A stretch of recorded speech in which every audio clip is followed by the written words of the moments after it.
Alrighty, everything should be all set up. Hello, hello, hello. Hello to Osty. Hello to Timpani. Hello to Radioactive Peep. I hope you're all well. Thanks for stopping by. And thank y'all for the lurks.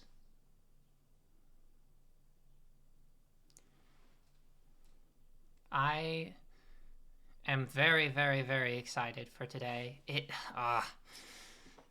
Of the Devil has been so fun to play, and sharing it on stream has been such a joy. It's just such a great game, and I'm excited to see what happens next. Oh my goodness. This is gonna be really good.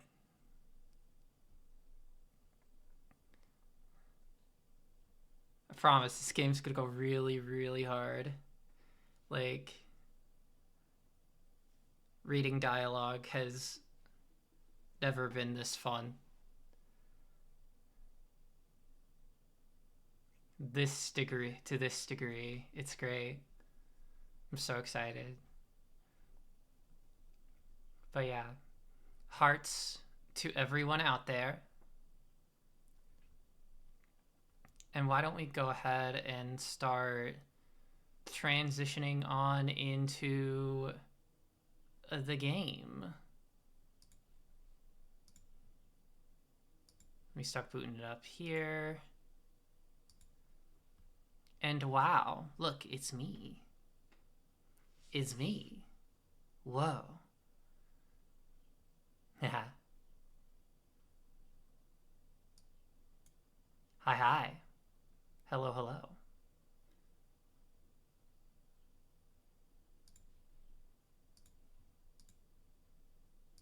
Let me get this on the screen here so that we can actually get going with this. Kaboom! We have our video game. Our video game.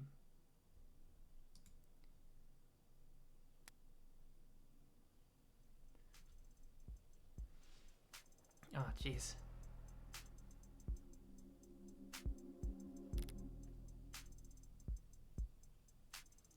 This title screen is just so stylish. Like, this entire game is just so stylish.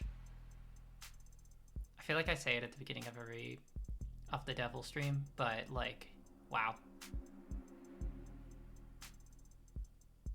This game's visuals are off the friggin' charts. They go crazy. So how about we go ahead and jump right in? We were continuing, and we were in high roller mode, so we don't get to save scum. We only get one chance. So, let's go. Outfit's so cute. Thank you. I thought it was appropriate.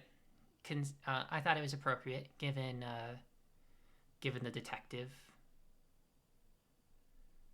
sort of the detective nature of it.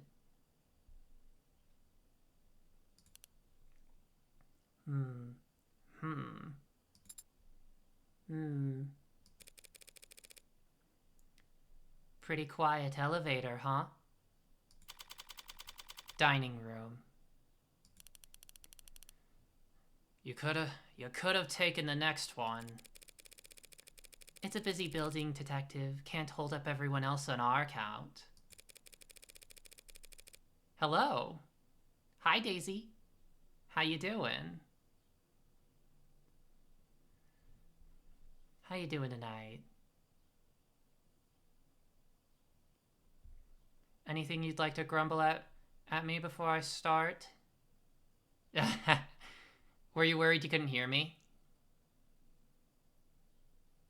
Winter and I had a problem with chatting for a sec. Oh no, you escaped from evil workplace. Good. Good. Applause for you and hearts for you. Hearts for you all. I hope you're well.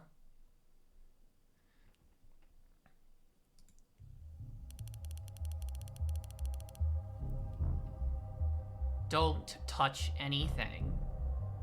I don't care that you're wearing gloves.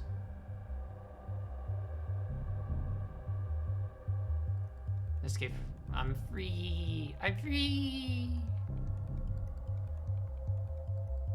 Satan kept her on a call for 30 minutes. But now you're right into a game called Of the Devil. So, that last phone call was Of the Devil. My messages are intermittently failing to send. They are? Oh. That's rough. I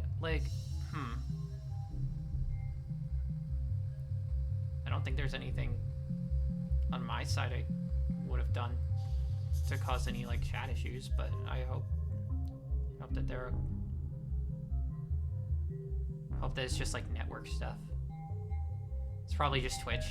Yeah, fair. Oh well, we'll do my bestest. Fair. Twitch be Twitch. Don't touch anything. I don't care that you're wearing gloves. I have been to crime scenes before, you know. Long before the police get there in many cases. Look, Rockford asked me to not get in your way, but that doesn't mean I'm going to bend over for you. Do you at least have the autopsy report? No. Are you seriously? I don't. She doesn't? The report should have come in hours ago. How's my face, Sudster? Hey, I'm doing okay. I'm a little tired, but I'm so excited to play this game. I don't know, like this game's just really good. I was just saying a lot, but it wouldn't take this long unless the cause of death was still. Then I'd settle for a summary of the preliminary findings. An emergency call was made shortly after 8 p.m. last night via the home's security system. Emergency medical services had a VTOL in the air within minutes. They landed on the penthouse helipad at 8:08. Dr. Asher was found unconscious with low blood pressure and a weak heartbeat. He wasn't breathing.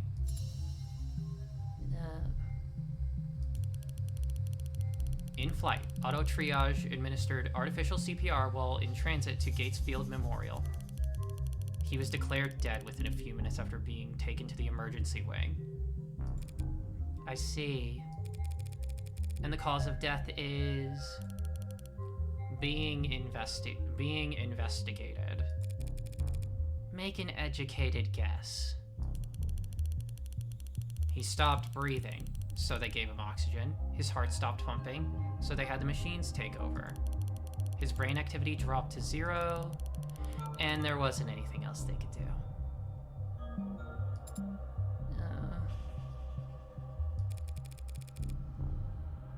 It was poison, wasn't it? What kind?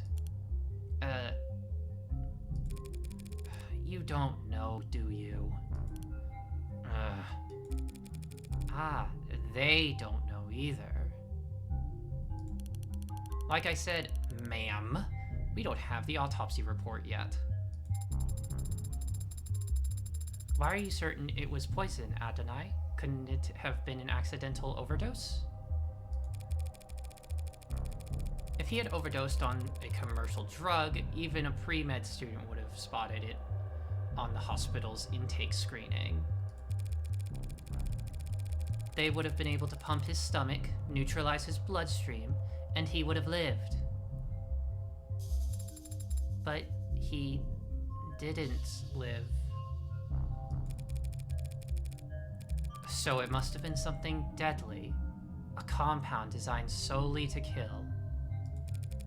A fast-acting, deadly poison that causes respiratory failure.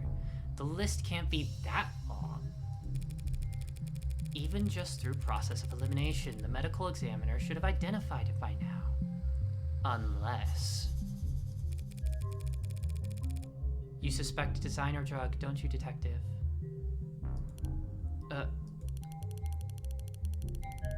Why is it you're only quick on the uptake when it suits you? Nothing else makes sense given what we know and what we don't. But the CDCA decriminalized and cataloged all recreational drugs. Guess you aren't entirely clueless about politics. So whatever Father overdosed on should have been in our hospital's database. You need to update your definitions. You're confusing designer drugs with recreational drugs. What is the difference? Recreational drugs are decriminalized and sold through pharmacies after years of testing and mountains of paperwork. While the average designer drug was invented last week in a 19-year-old line cook's bathroom on the other side of the globe, hospitals can't know the proper countermeasures for an overdose of a drug that didn't exist 48 hours ago. I came across makeshift labs all the time when I was a uniform. The equipment's cheap and widely available. Black market cooks, gray market peddlers, and white-collar lobbyists, all chasing each other's tail in a long line to find the next big hit. CDCA didn't change shit. More people die from ODs than ever before. Only difference is, it's their families finding them in the living room, not the beat cops finding them on the street corners. Real comforting, I'm sure. If it wasn't you talking, I'd say that was a criticism of law enforcement. Not law enforcement, just law. Just a law. Assuming it was a designer drug, that would certainly make things more complicated. For the insurance guys, maybe. For us, whatever he used to do it, he still killed himself.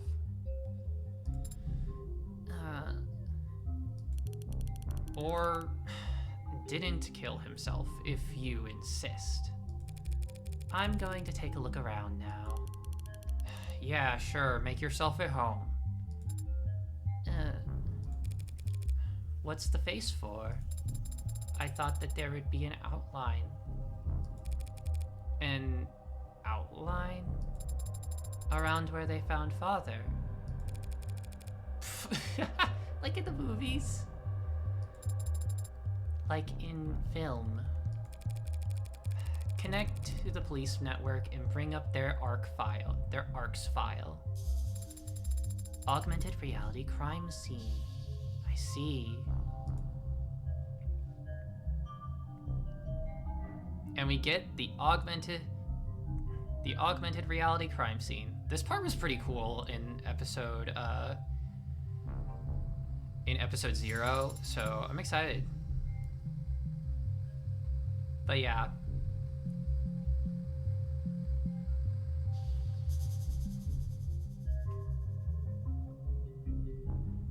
There is an outline. And so this is where he... Oh, just a sec. Boop. Okay, cool. He died at the hospital. This is just where the medics found him. And it's the sensors and cameras they were wearing that created the basics for this ARCS? They didn't realize they were walking into a crime scene, but their body cams gathered data all the same.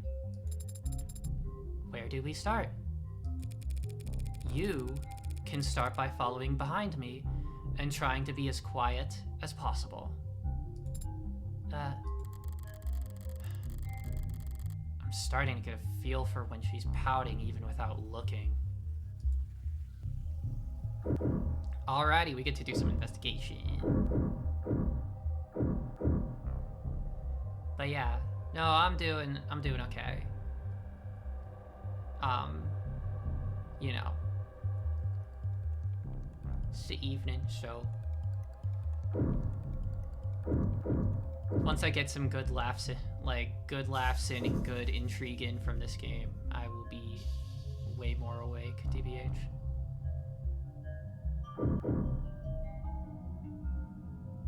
But I'm already really ready to get going. Let's do it. What's this?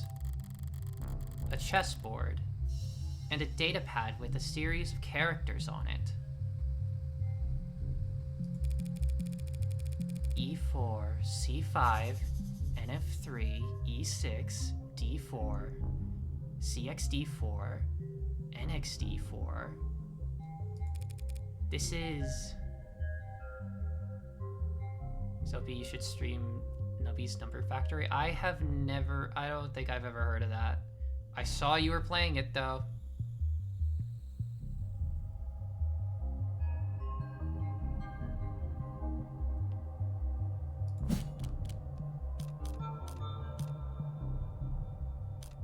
I don't know. And I said this last time when playing. My old life has ended, my new life beginning in the Number Factory has begun. Oh boy. Oh boy. We've lost Peep to the number factory. Kaguya. It's a stage name for a singer-songwriter. Right, yeah, this was the thing of a bit from last time. Kaguya lore explained. Kaguya iceberg. Pop. I don't know what's it like? I just don't know the game at all. A preliminary hearing is a step in the criminal court process in which judge or jury will evaluate whether there exists sufficient evidence to justify a trial. Yeah, alright. Makes sense.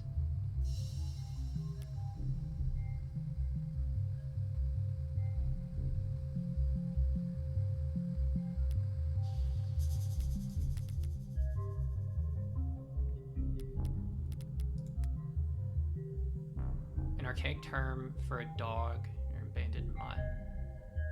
Did you mean cohort?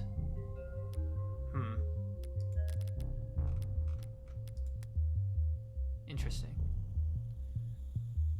A series of laws passed in the 2060s that decriminalize all narcotics. Okay.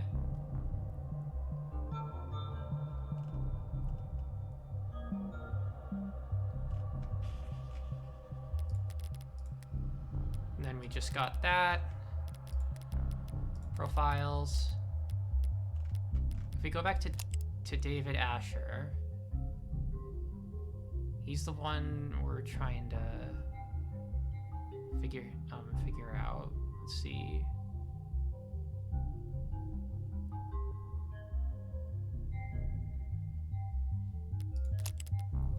I'm not really sure.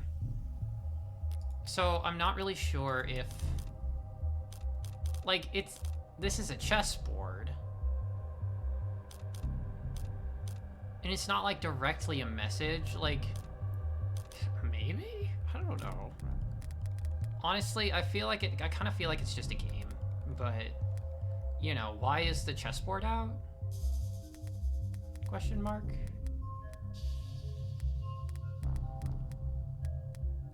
Get ready for me overthinking things. Stagnant world. Oop. Hello, Sky. Hi. How you doing? How you doing tonight? I hope you're well.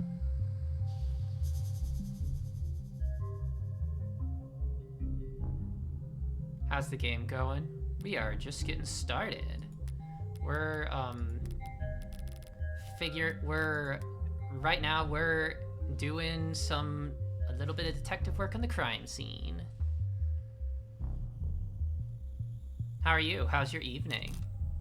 I think this is just a game. Algebraic notation. Was he studying an old game or playing against himself?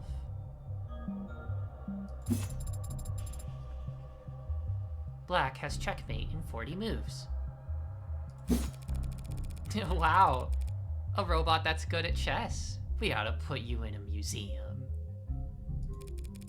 But I'll take your word for it. What do you mean? Do you not play Adonai? You're doing all right? That's good. Yeah, I hope you're having a good evening. No. Especially not against David. Well, that is to be expected. Anyone who challenged Father to a battle of wits would naturally grow tired of losing. Every game starts the same. Each player has the same piece, the same moves, and the same options. It's a true test of wit, strategy, and forethought. To me, it always seemed too... boring? Too fair. The smarter player wins every time. And that is something you take fault with? Of course. How's a gal like me supposed to win a game like that? That's promising coming from the defense lawyer.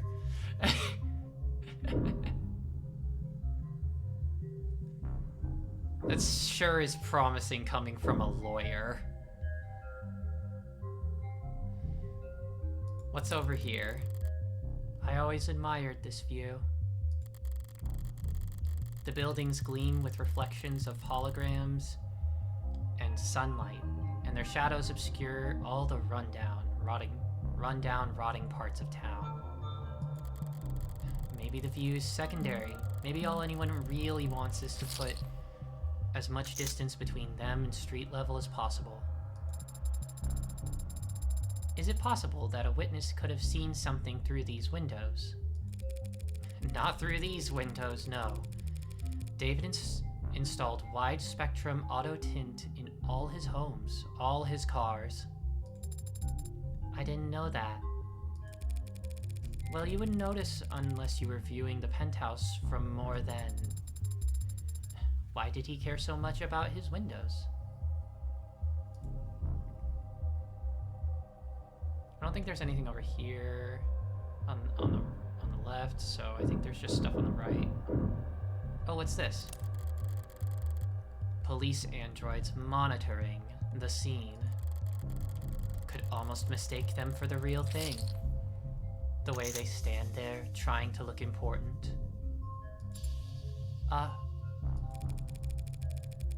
Like an indoor dog taking its first trip to the park. Pardon? Why are you looking at it like you've never seen an android before? Because I haven't. In person. David didn't even let you have a mirror? Brutal. Just scan its GIN if you're curious. Unless that's considered too forward or whatever.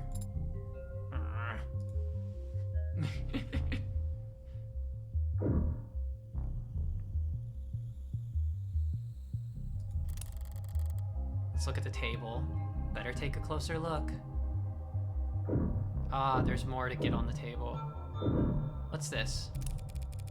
Password locked, but already cracked by the police, it seems. All the docs were take home safe. Nothing spicy. When was it last used? 7:48 p.m. Still reading work emails only a few minutes before he committed suicide? Morbid. There's a lot of messages marked priority that breadcrumb their way back to an article. Warm android blood saves soldier's life. Oh, I think this was one that was this was a thing that was talked about in a news story earlier on in the game. In a stunning heroic episode, one of our nation's brave soldiers had their life saved by a noble android. By a noble android. Noble being a brand, by the way. And in a way that no other competitor's product could. Brave Private was wounded. He was bleeding. He's carried to safety. An Animate 16 Enforcer, one of the few warm androids being currently tested out by the armed forces. Okay. I've no doubt he'd be dead if there was any other android fighting alongside him, said one commanding officer. They're all asking not to be named either. Did you change your avatar's outfit? Yeah. Yeah, when I was playing around. Yeah, no. That's not the only thing that's different, by the way. I don't think I pointed this out yet, but you might notice that the stream background is a little different too.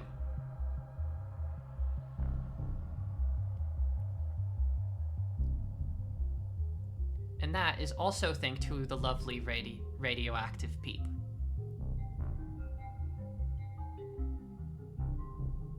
So thank you. Thank you, sibling. Hearts.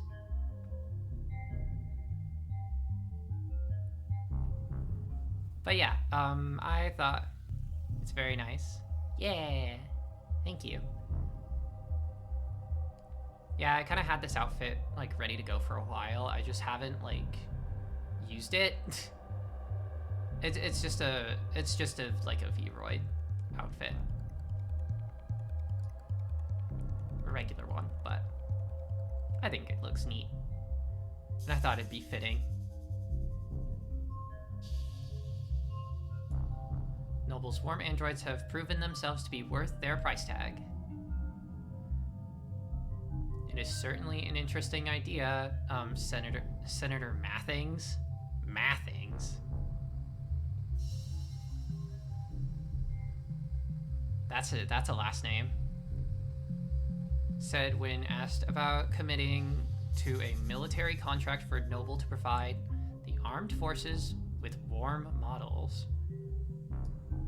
Okay, I see.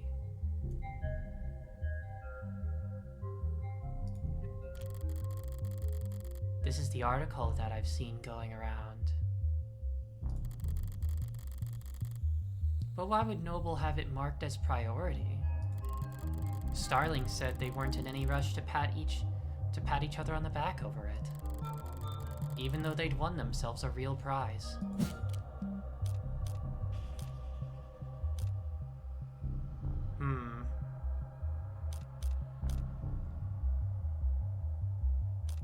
I don't know, I feel like they'd probably have a priority because of the military contract. That makes the most sense to me. They now have the excuse they need to pressure the military into a contract for warm androids. Can't dismiss the expensive upgrade as unnecessary now that it's saved a soldier's life. This time next year, there'll be pink oxidizing fluid being spilt all over the globe.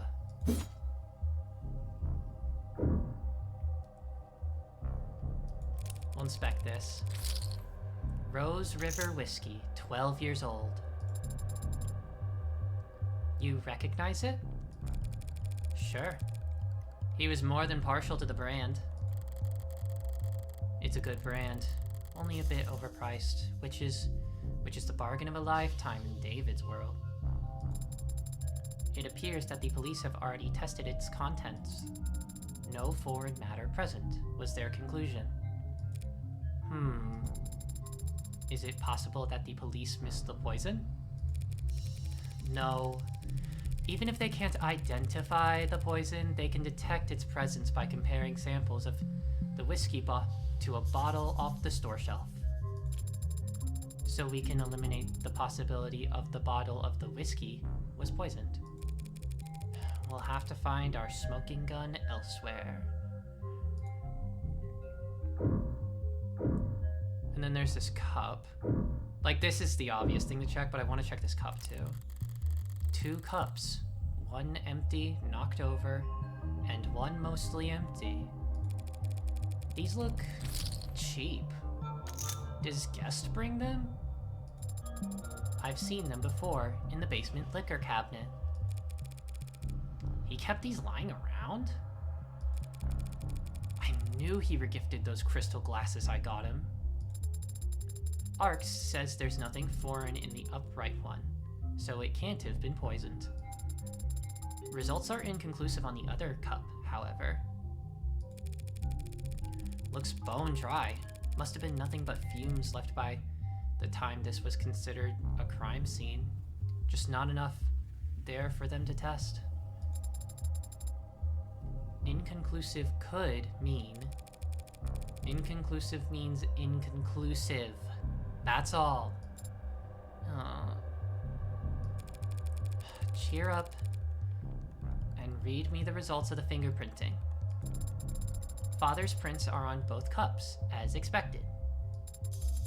But there are someone else's on the upright cup, so someone else must have been with him last night. Slow down. All that proves is that someone else touched the cup. Doesn't tell us when they did it. And since we don't know who the prints belong to... Oh... Adonai, why don't we know who the prints belong to? Are the prints flagged as unidentified, or... No. There is space for the name, but the field is black. Shit. Am I already that late to the action? Detective Reyes. Yeah. There's a second set of prints on the cup. Ugh. Is there a form you'd like me to sign? Doesn't matter how nicely you ask, sometimes people just can't answer. You should know that damn well, Madam Counselor. I was afraid you'd say that. I don't understand, Adonai. What does this mean? It means that whomever these prints belong to has very proactive representation. Those prints belong to a witness. As you've guessed, you're more than welcome to their testimony. But their identity is... The department is being very considerate of the witness's privacy out of respect for their time and appreciation for their cooperation. Fine, forget the name. That easily? Subpoenas are always an option, but I'm short on time. What did the witness have to say for themselves, Detective? To paraphrase, they came to see Dr. Asher last night. The two of them talked, and they had a drink together. Then, the doctor got sick, so they activated the emergency system from the panel in the kitchen. The EMTs came and took them both to the hospital. Asher's condition got worse. All of the witnesses' vitals were normal. The witness had their vitals taken? Then there should be a record of their admission at Gatesfield. And that's it. I'm guessing you didn't just take all of that on faith? Penumbras set up in most of the rooms on this floor. Everything the witness told us was corroborated by the building's own surveillance system.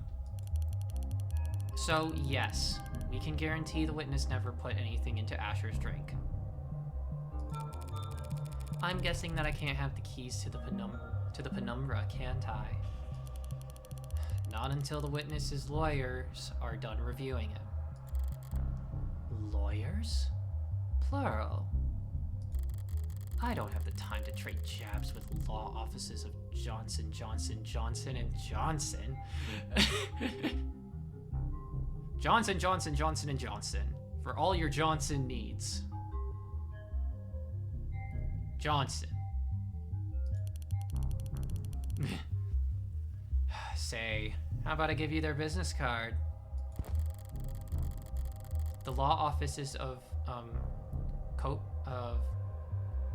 of Kokler, Gustav, Prince and Prince. I was close. No way I'll be getting any client information out of them directly.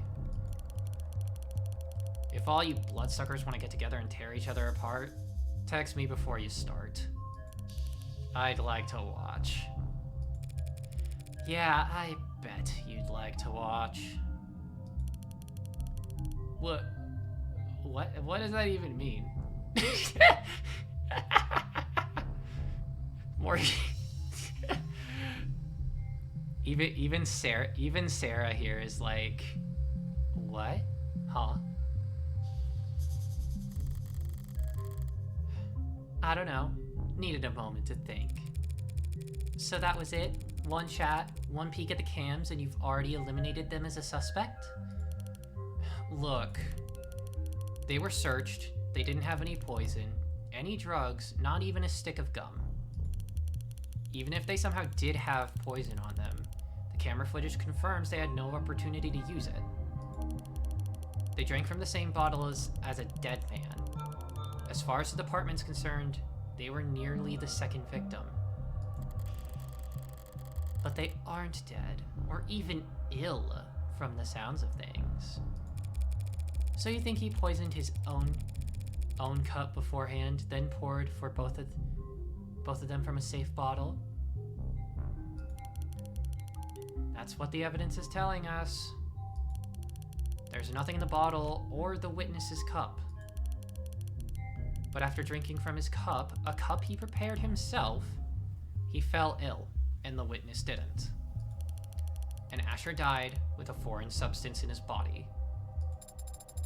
An unidentified foreign substance. Suicide by poison.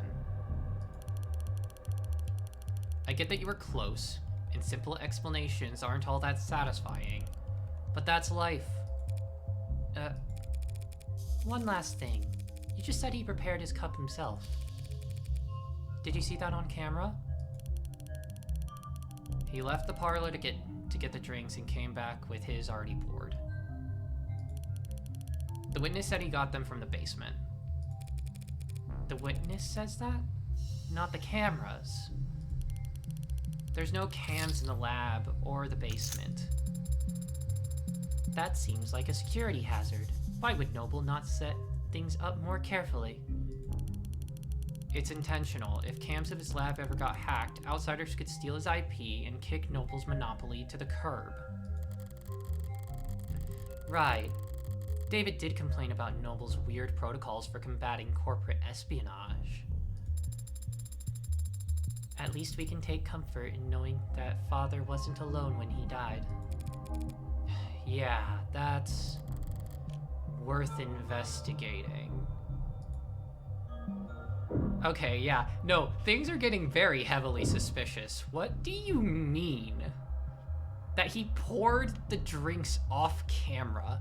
No. No. Nah. This is suspicious as hell. This is suspicious as hell.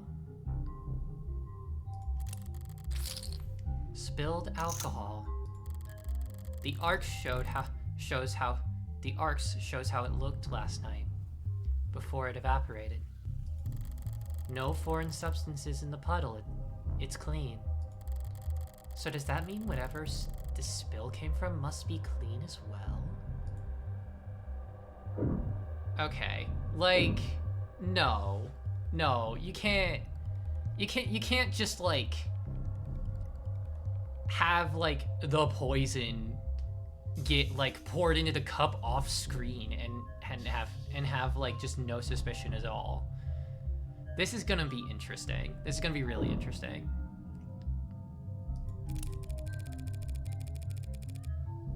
Actually, before we move on, we have some evidence here, and I think it's just reviewing what we know, but whiskey, bottle of Rose River, shows no foreign elements, known to be a brand favored by the deceased, right? David's cup, plastic cup. Too much of the whiskey was drunk and or evaporated. Okay. Upright cup. Contains no traces of foreign elements. By the singular witness. The witness arrived at 7:30 p.m.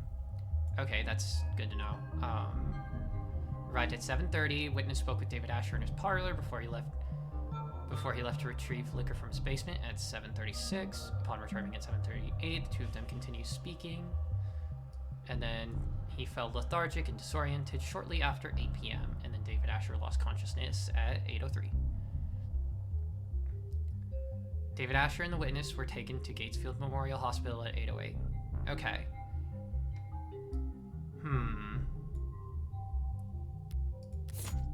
We need to see who this witness is. But, like, they're not telling us who the witness is. Whiskey found spilled. There's little left to test. Like, okay, I think the other cup was supposed to be, like, the one that... The other cup was supposed to be the one that, the one that was upright is supposed to be the one that that witness had. I always make sure I pour my drinks in the most suspicious way possible. That's how you get them. That's how you confuse everyone. That's how you do it in an Ace Attorney game. For the drama. Yeah, for the drama. For the drama of it all. Search terms. We have subpoena. That's just a real term. Android blood. That's the article. During the court case. Judge, I wish to have a water break, please, but I need to, like, leave the building and go next door. Would you like some water from next door?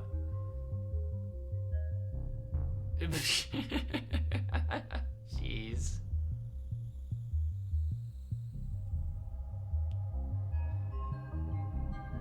Says here, when the medics arrived, he was on the floor, face up.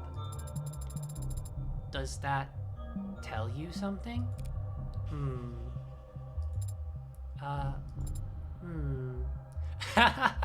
That's so cute. Oh, Sarah's so cute. What the heck? Hey, if you were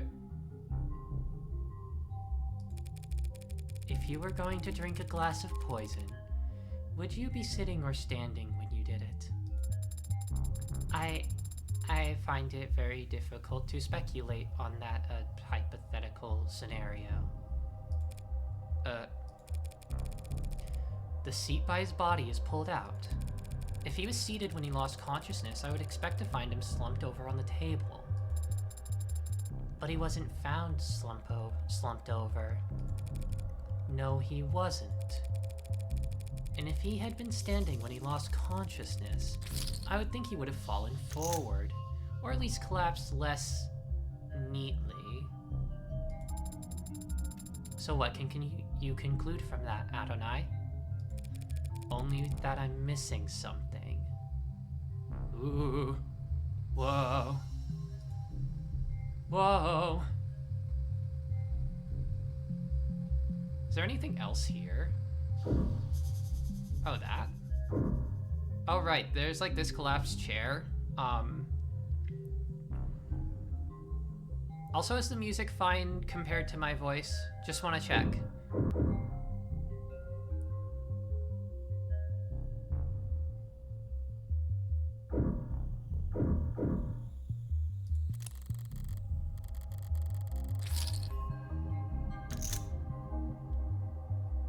One chair knocked over, probably where David was sitting. And one chair pulled out, a party of two. He never cared much for socializing, but he enjoyed hosting. Contradictory guy. Like to meet people on his own terms, I suppose? That'd be my guess.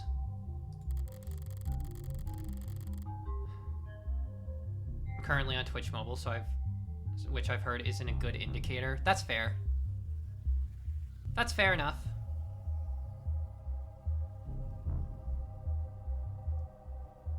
I'm just trying to monitor the sound on my end. Which I think is fine, but we'll see. Seems like that's everything critical on this side of the room. Which leaves the kitchen. You said there's camera footage of the dining room showing David and his guest. What about in here? Only camera in the kitchen is the one mounted on the call terminal. The console took a snap image when the witness ran in to contact emergency services. May I see it? Not unless you scrape the witness's face off the pic first. Don't tempt me.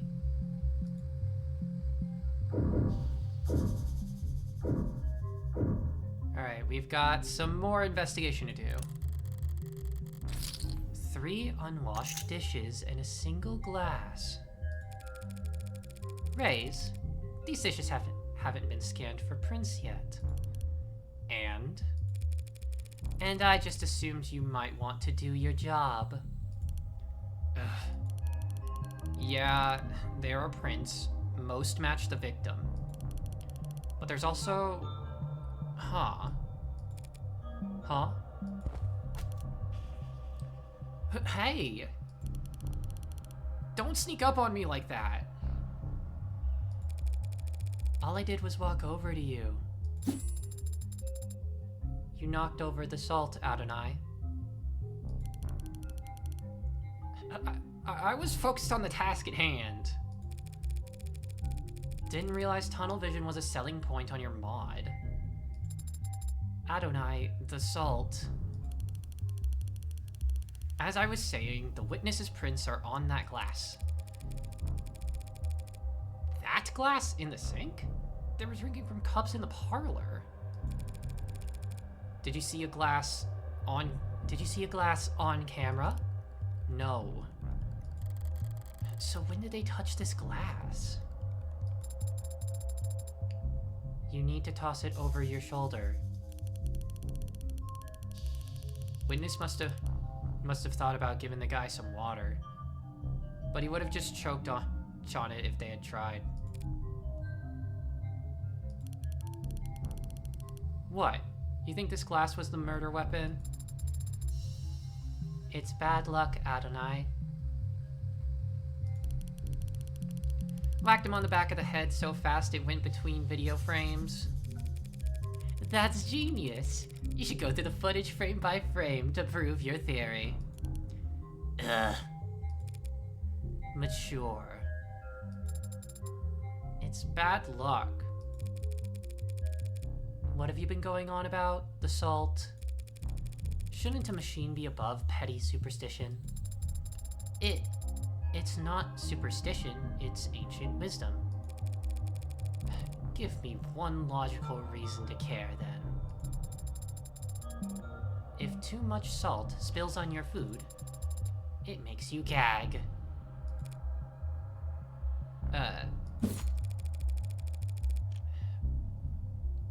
Maybe it's on me for setting the bar too low there. I love you, Sarah. You're amazing. It's one heckin' funny android.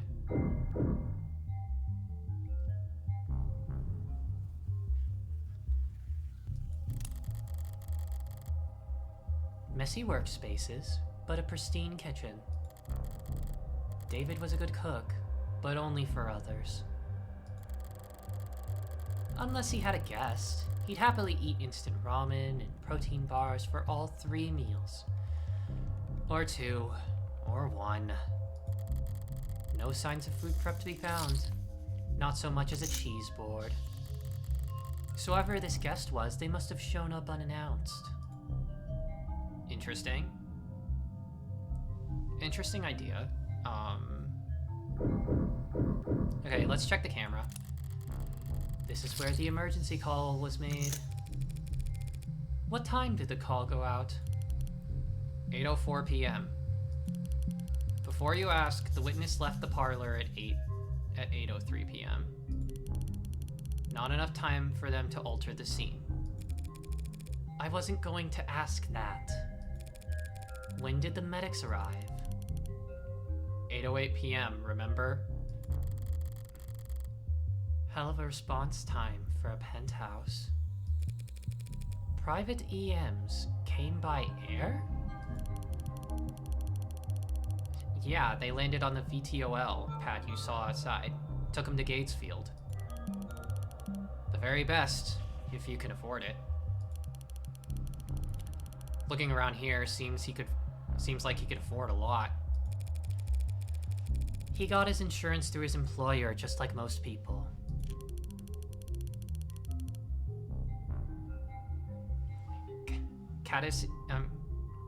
Cadesius's executive plan 4 isn't like most people, counselor.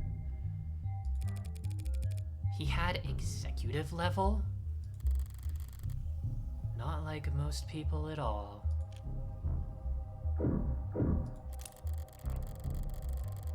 David's fridge.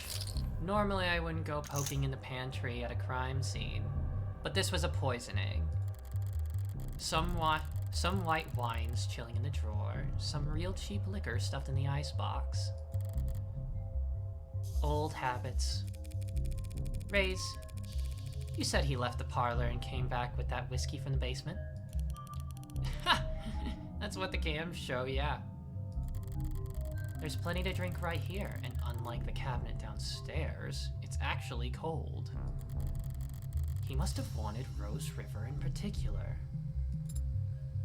Huh. What's that look for? You hungry? I am an android. I do not get hungry. Are you being sarcastic? Only mostly. I thought you said you required organic nourishment. I do ingest organic substances, but that doesn't mean that I experience hunger as you do. So when you don't ingest organic substances for a long time, I become tired. What a great feature. And when I'm done digesting, I don't need to know. Okay, before we move on, we have an ad break coming up pretty soon. So I think since it seems like it's about the end of the investigation, we are going to take a quick ad break. I hope you all take care of yourselves, get up and stretch. And I will see you all in 3 minutes. Heck yeah. Wiggly. I love that emote a lot. It's really good. See ya in 3.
Welcome back, everyone. Welcome, welcome.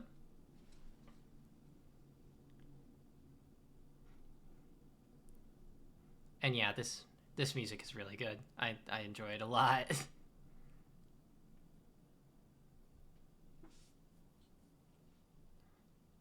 Alrighty then, let's be getting back to it. Let's be getting right back to it.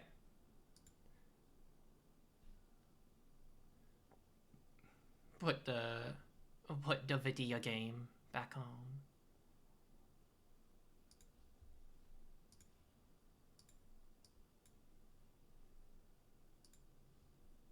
Welcome back. Thank you. Thank you, Sky.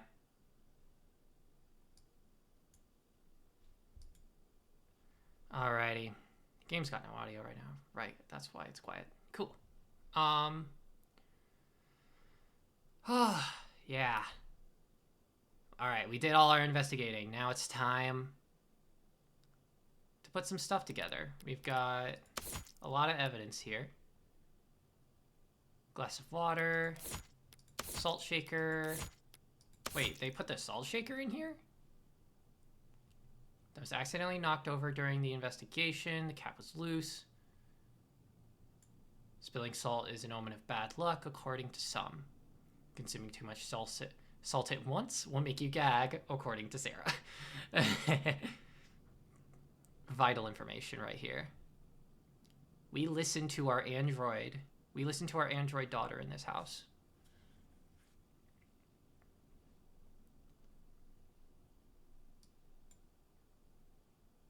We love and cherish her.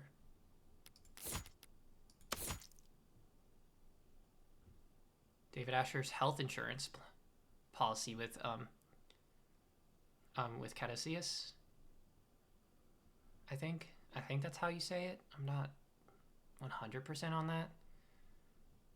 Paid for through Noble Electronics. It only offers 3 levels of employer provided plans. 3 levels of employer provided plans that outrank it. Okay.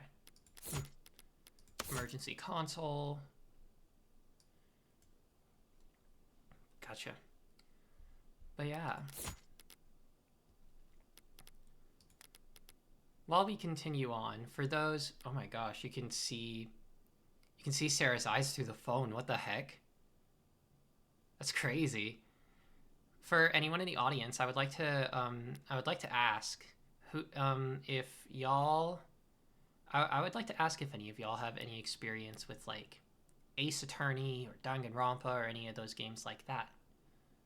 I'd be curious to see if y'all like games like that. Because I've only played Ace Attorney 1.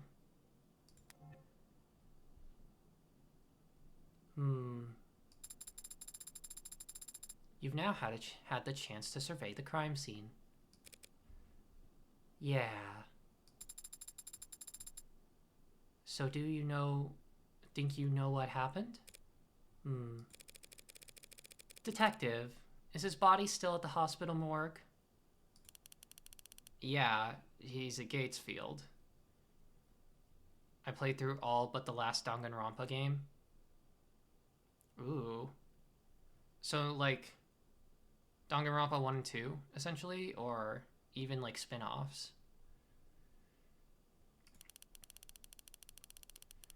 Along with half 100 noble megs who've all called dibs. Then I'll just have to cut in line. Sarah, get me a ride to Gatesfield Memorial. What? You can do that, can't you? I can. But I need your payment information to get started. Yeah? Okay. Understood. On my way down. Got it. Sync complete. Set pickup for 10 minutes should be plenty. Danganronpa 1, 2, and Ultra Despair?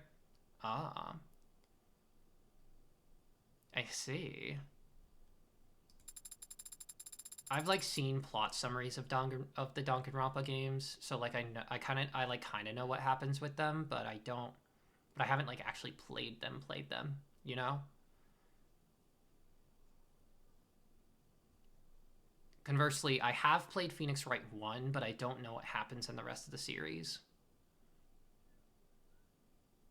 And I haven't like played 2 or 3 or any of the spin-offs. I did love Ace Attorney 1 though. That game went really hard. The crowd down there seems to have gotten quite large. 10 minutes to reach the pickup spot may be an ambitious target, Adonai. How bad can it be? Ah, come on. Glasses don't close my eyes. 12:21 p.m., July 1st, 2086.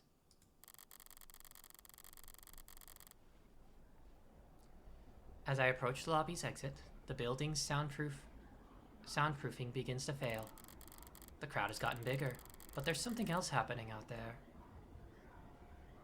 I got into them during high school. They can be pretty over the top. Yeah, no. They definitely are very over the top.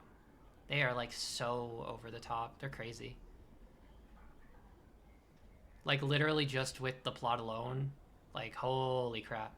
That's wild. It's wild stuff.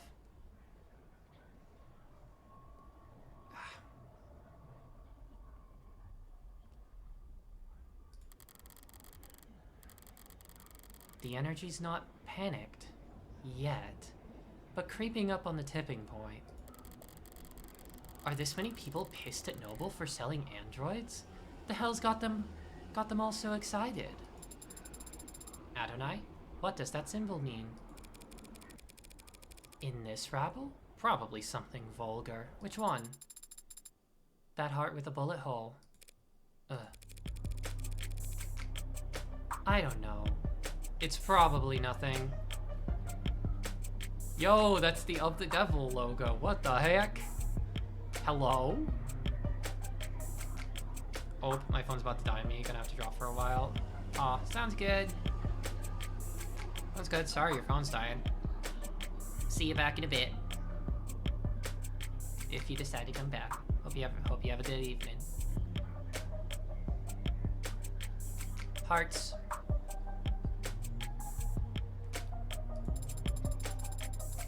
Based on net associations, it appears to be a symbol for the Heartbreak Killer.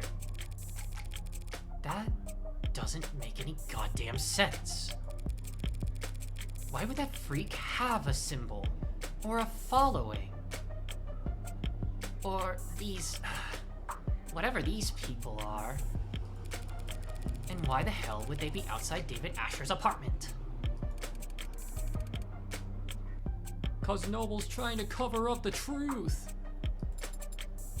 They are? Those Megs in there are scrambling to shred every document they can. We need to stick together, form a perimeter, and try to catch them when they go to dump the scraps. Sarah, what are you hoping to find? Proof that Asher was killed for trying to blow the whistle. Blow the whistle? On Heartbreak?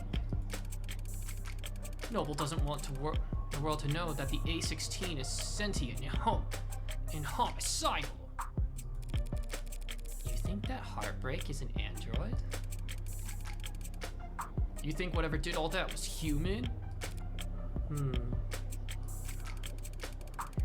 Noble's advanced prototype went amok and started killing. Started killing random people? Don't be a lamb. It only looks random. There's a clear pattern as long as you're smart enough to see past the bullshit. Oh, do they not know? Oh, do they not know? Oh, okay. And how does one see past the bullshit? Stop engaging. Smart kid, she gets it. She's asking the right questions. What the hell are you talking about? No way those victims weren't related. It's gotta be undeniable ops.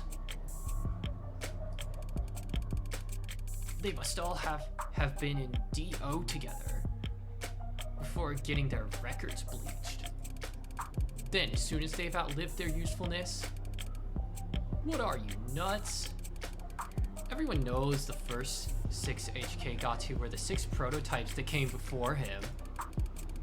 Warm android so perfect, no one could tell the diff. A bullet to the heart's the only way he could kill those other over-engineered freaks. Everyone's got a goddamn opinion. I see. Stop seeing, start moving. These people are insane.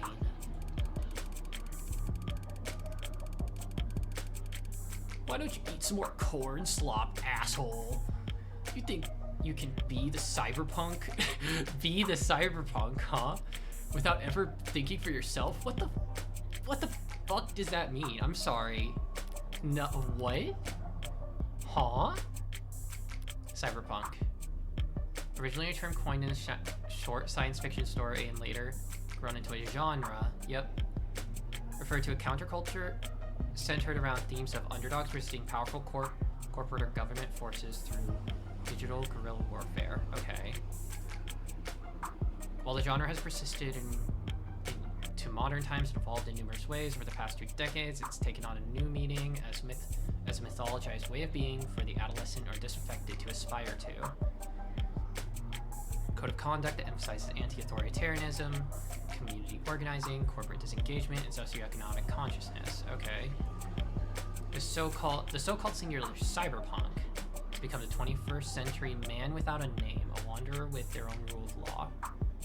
So, in order to be the cyberpunk, you're just a vigilante. Like, they're just being like, so they're essentially saying,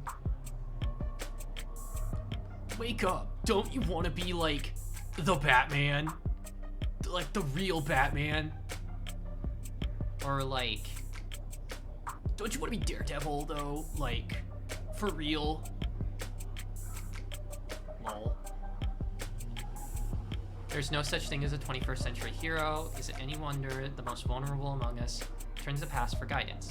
New outfit, looks good. Yeah, thank you. Thank you. Yeah, I mean, I've had this version for a while when I was like playing around with the models, but I decided with the other outfit to start. But I thought this one was a good fit for this particular game. Also, hi Yuna. I hope you're doing well. How you doing tonight?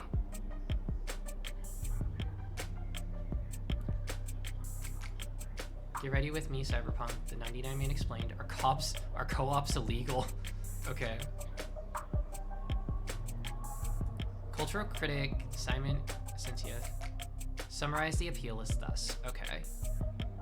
Okay, that's what that was. So, okay, the cyberpunk is essentially them just being like, what if you were Batman, though? What if we could all become Batman? What then? Maybe even, like, not just Batman. Doing alright, just finished movie night, now just relaxing. Oh, heck yeah. What movie did y'all see tonight? How's things going? I'm having a great time. I always have a great time, but I'm having a great time. This game rules. This game rules.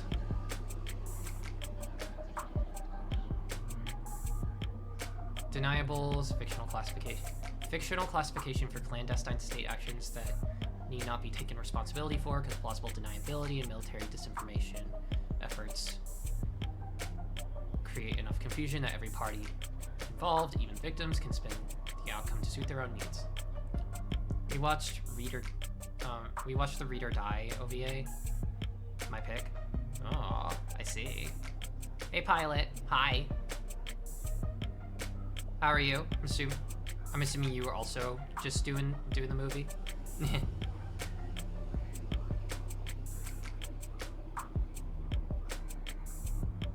Sis. Wowie.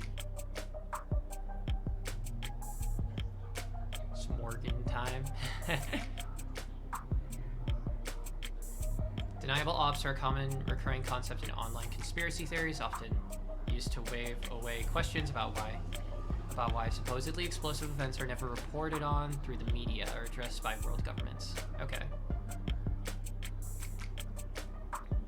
Conspiracy theories are no laughing matter. If you're worried that someone you know might be indoctrinated or spreading misinformation, you can report them. You can report people who are like caught up in conspiracy theories? That's crazy. What?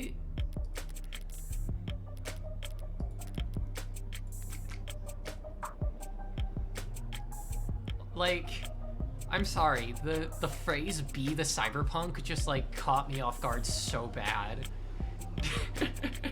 It's so funny. It's so funny. What the heck? We out here being the cyberpunk. You think it's a coincidence victim number 6 was working at Harco Crops?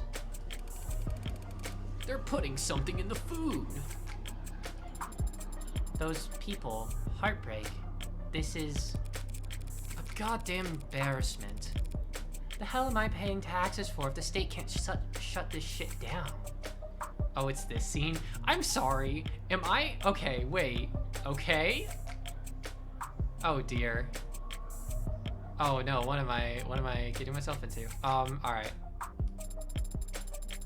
What about you, Adonai? What do you think about this heartbreak figure? Everyone has a goddamn opinion. True. No, I think I did actually read that line earlier. They're just a murderer. Should be caught and sentenced like any other murderer. But they must have some reason for doing such terrible things. Aren't you curious? Why? Are some reasons for committing murder better than others? They might have experienced trauma or abuse. They might have. Millions of people experience trauma and abuse every day. Millions. And yet there's only one heartbreak. So you think that they were just born that way? That's my guess. That's unsatisfying. Sad. I don't see why it would be. If heartbreak was born like that, then they never had a chance to be anything else. If heartbreak was born like that, then none of us normal people would have to ever worry about turning out like them.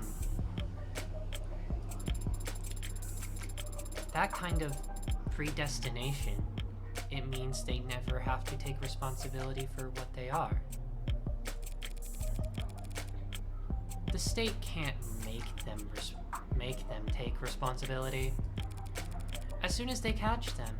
The state can make them take responsibility as soon as they catch them. You make it sound so trivial. They are a very dangerous serial killer. Just a serial killer. Just? If HK shot someone every day, it would take them 1,132 years and about 11 months in order to have killed 413,789 people. You did that in your head? I'm good at mental math.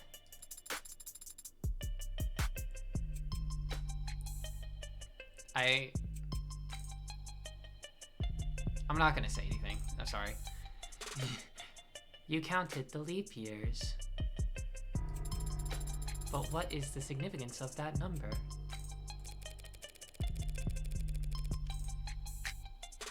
Deaths within 18 months of the Blakeford industrial disaster.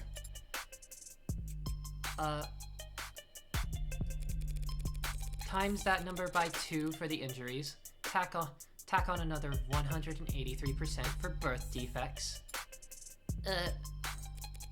413,000 dead. And there wasn't anything evil about it. Just human error, some shoddy welding, and time. So you think that heartbreak is nothing? By comparison. Perhaps that is the problem then. If they're nothing, if they represent nothing, then they can stand for whatever the crowd wants them to. Please make way. Officials are coming through. Please disperse.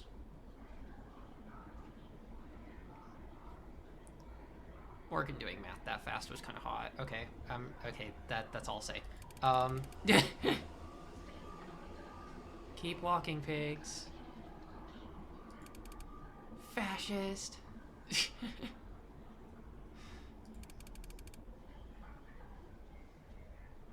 Noble owns the cops. Yo, this picture's cool. This picture's really cool, actually. Only the cops they build in their factories. Very funny.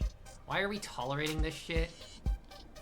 Yeah, this scene whips. It does. It's going off. You want me to wade into the crowd with a nightstick?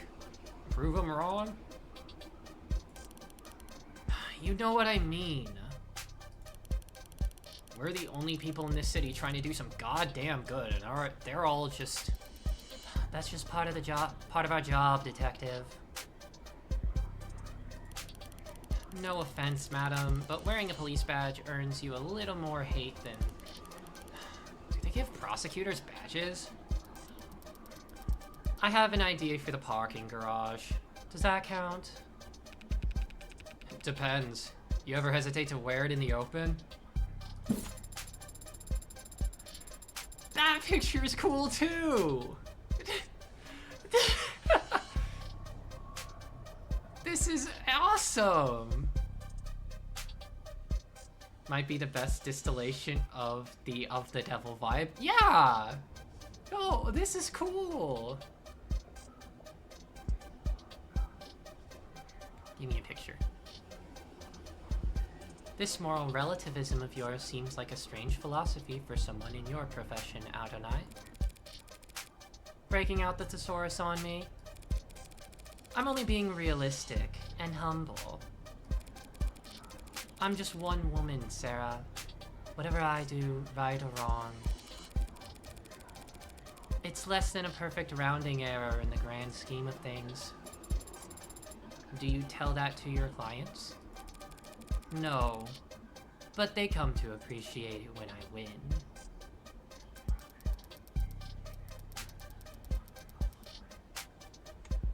I don't mean cops in particular. The same deal applies to anyone who works for the state. The terms are stark, but the ink dried a long time ago, and we all agreed to them. I don't recall voting for it. Well, not voting is how these things come to pass, so... Emma, let's go! That's how you do it. We traded freedom for safety, individual rights for collective power. The state won, the citizens lost. The very least we can do is take their criticism head on. Look, I don't have a problem with the responsibilities of authorities. Only with authority being challenged. But they treat us like we're the bad guys. Well, sometimes we are. Sometimes the law is wrong. So if any given individual is too small to ever affect change, so if the public is gonna hate us no matter what we do, and if corruption and governments will trample over people the same, regardless of their character, and if we can't even be sure we're doing the right thing, what do you do, Adonai? What the hell do we do? I think it's pretty simple. It's not as complicated as you think. In times like these, in a world like this, the only logical way to live is, the only moral way to act is, do whatever it takes to win. Sorry. Oh my gosh. Chills. I'm sorry. Chills. Woo. This is apparently not a chill stream. I am popping off. This is the moment. Oh,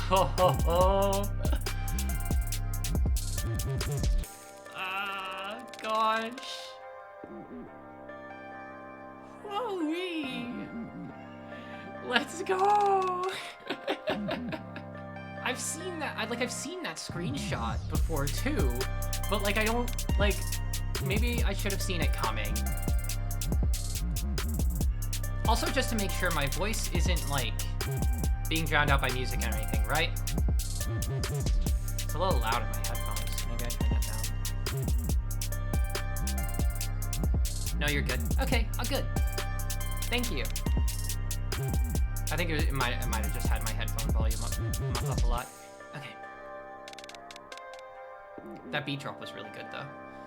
Like, god damn. God damn. God damn. Whew. Alright. Okay, more reading. If I'm insignificant in the grand scheme of things, I can do my worst and no one will notice. If power is inherently evil, holding back won't save your soul. Just fight with both barrels, and trust the opposition will do the same. Winner takes all.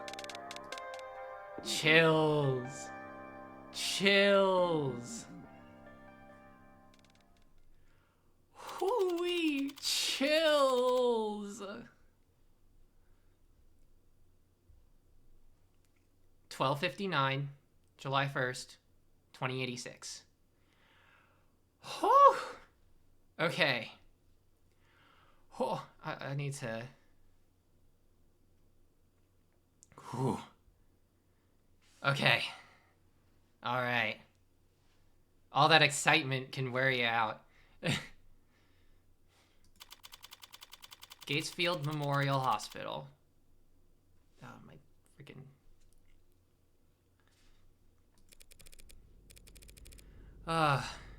Thank you. You're a lifesaver. And the next time that Bridezilla texts you, just turn your phone off. Chatty guy. Must have been due to go on break. When he tried and failed to find the witness's medical records, his datapad had the name blacked out. But I did see they have Catechus's Executive 3, more expensive than David's, which means they most likely... How did you do that?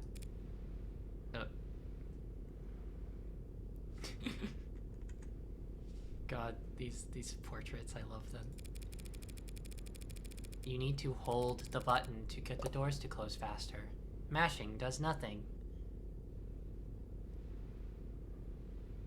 Is that how elevators work? You hold it down? Sorry, hang on. You got games on your phone? That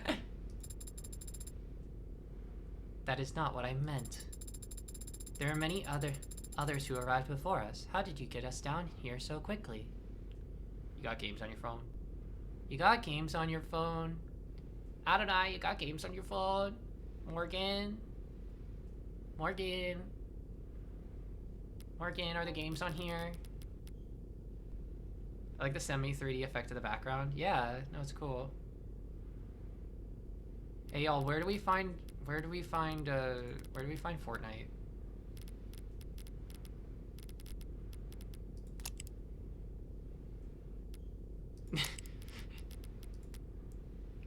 Where's Solitaire? I mean, you can't even click this middle thing. I think it'd be a game. Maybe this card app. Nope, not it. It's just some lame evidence that's like crucial to the case or whatever. It's not even freaking Balatro. Sorry, this is a work phone. But not even Balatro. Morgan would fucking love Balatro. Morgan would eat Balatro up. Oh my gosh.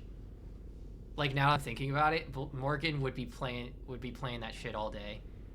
Adonai, can I buy the Fortnite Battle Pass?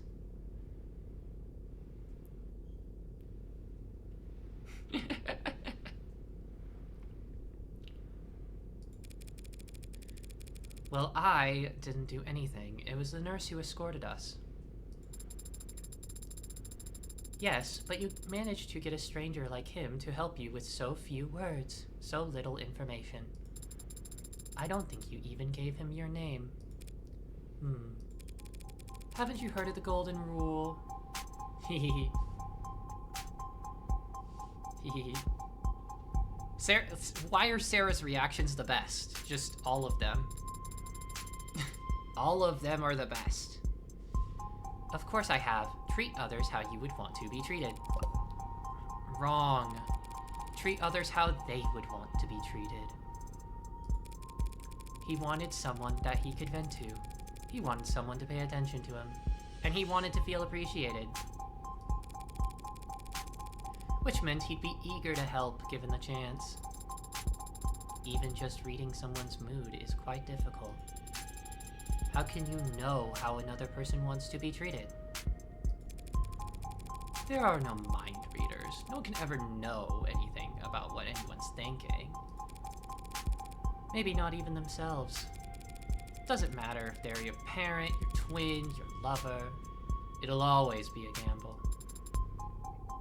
That is not a very comforting sentiment. Well, I think it's fun. Only because you're good at it. How did you get good at it? Same as anything. Observation and practice. You must have been observing and practicing for a very long time then.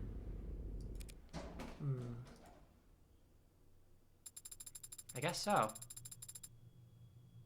Ain't that the way? So we proceed down the hall, bear left, look for the fourth door. I'm gonna open that one, the one that says morgue on it. Hello? Whoa. Suddenly person. Oh, hey. Come on in. Don't stand out there in the cold wouldn't be accurate. Sorry about the chill in here, but I run a little hot. And you can see my roommates never complain. Yumi Sato, medical examiner. Dr. Sato, just the lady I wanted to see. Though I didn't expect that I'd get to. The fact that they've assigned a medical examiner and not some adder junior means... Oh, you can just call me Yumi. And you're... Morgan. I represent the deceased. The deceased? Oh, the deceased. Asher D. Wait, really? That's, weird. I thought this time slot was scheduled for a group of noble PR people who... I know. Weird, right? Well, what the hell do I know? I was getting tired of hosting Megs anyway. I gotta finish typing up this report before we talk shop. But in the meantime, feel free to make yourself at home. Advance. What do we got? What's this? What's this? The hospital's getting renamed? No, guess it's some other hospital that got snapped up. Hospital renamed to thank Icaria family. Okay, ribbon cutting ceremony. Plotter Memorial was renamed to Northeastern Icaria Medical Complex in recognition of the family's incredibly generous donations over the last several years. Okay. Okay, they paid for the renovations of the orchestra hall and the retrofitting of what used to be known as the Scout Arena. It wasn't so long ago that Icaria is better known for drawing blood and donating it. Back before the 50s, they had a fearsome reputation for cutthroat business practices. Okay. Founding of Renigen Medical over 25 years ago, and its subsequent sale, the Icaria have moved out of the business world and into upper echelons of society. Okay.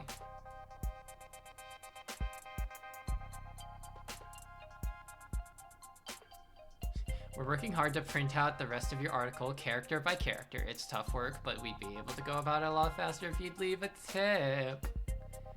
Want to drop your payment in the jar? Okay. The Icaria. Guess they weren't always in the same line of work. Now they're plastering their name wherever to get themselves,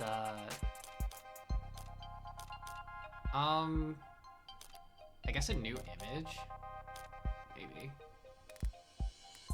Hang on. What was that? Generous donation. Renovating the orchestra hall and retrofitting what used to be known as a Scout Arena. Cutthroat business practices. Okay.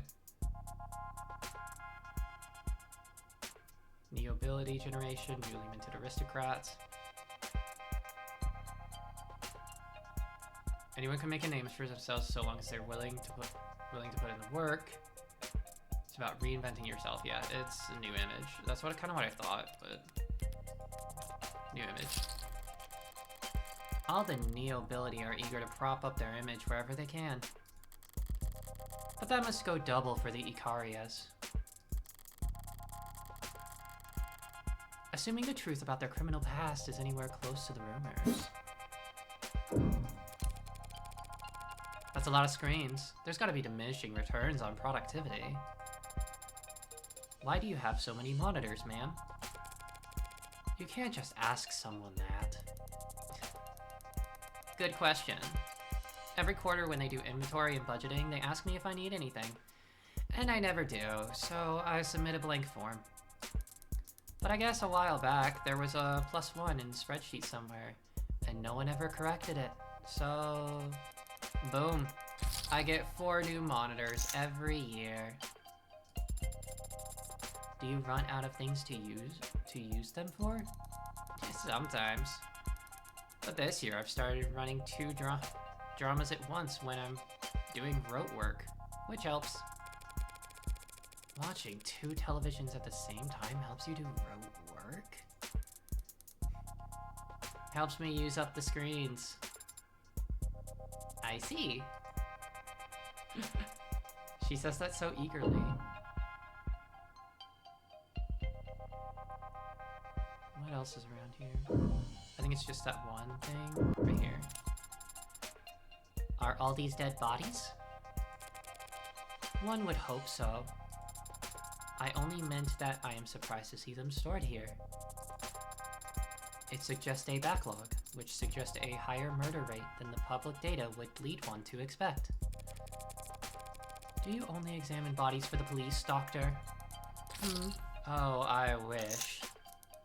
Nah, most of my job involves confirming COD on natural deaths for insurance adjustments.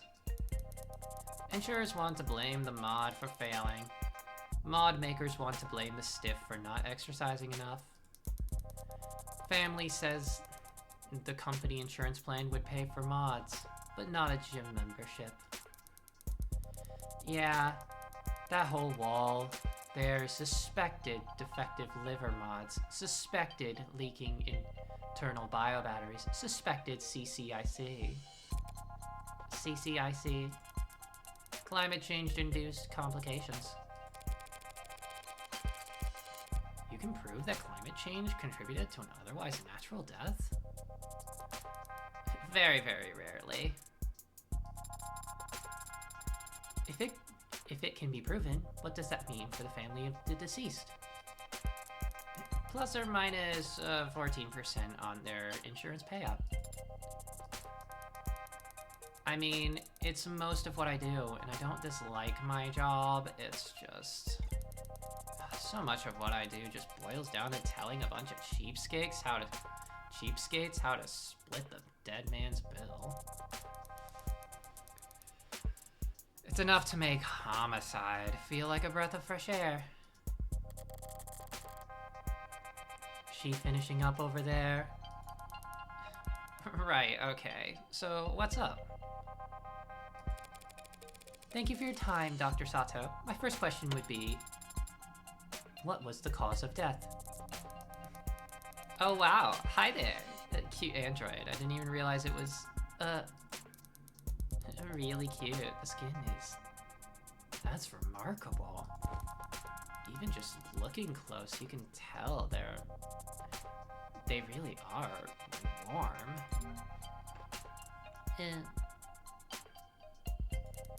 It's still not quite human body temperature, but they've come a long way. The early gens all looked flushed. Felt like they were always running a fever. They ran like it too.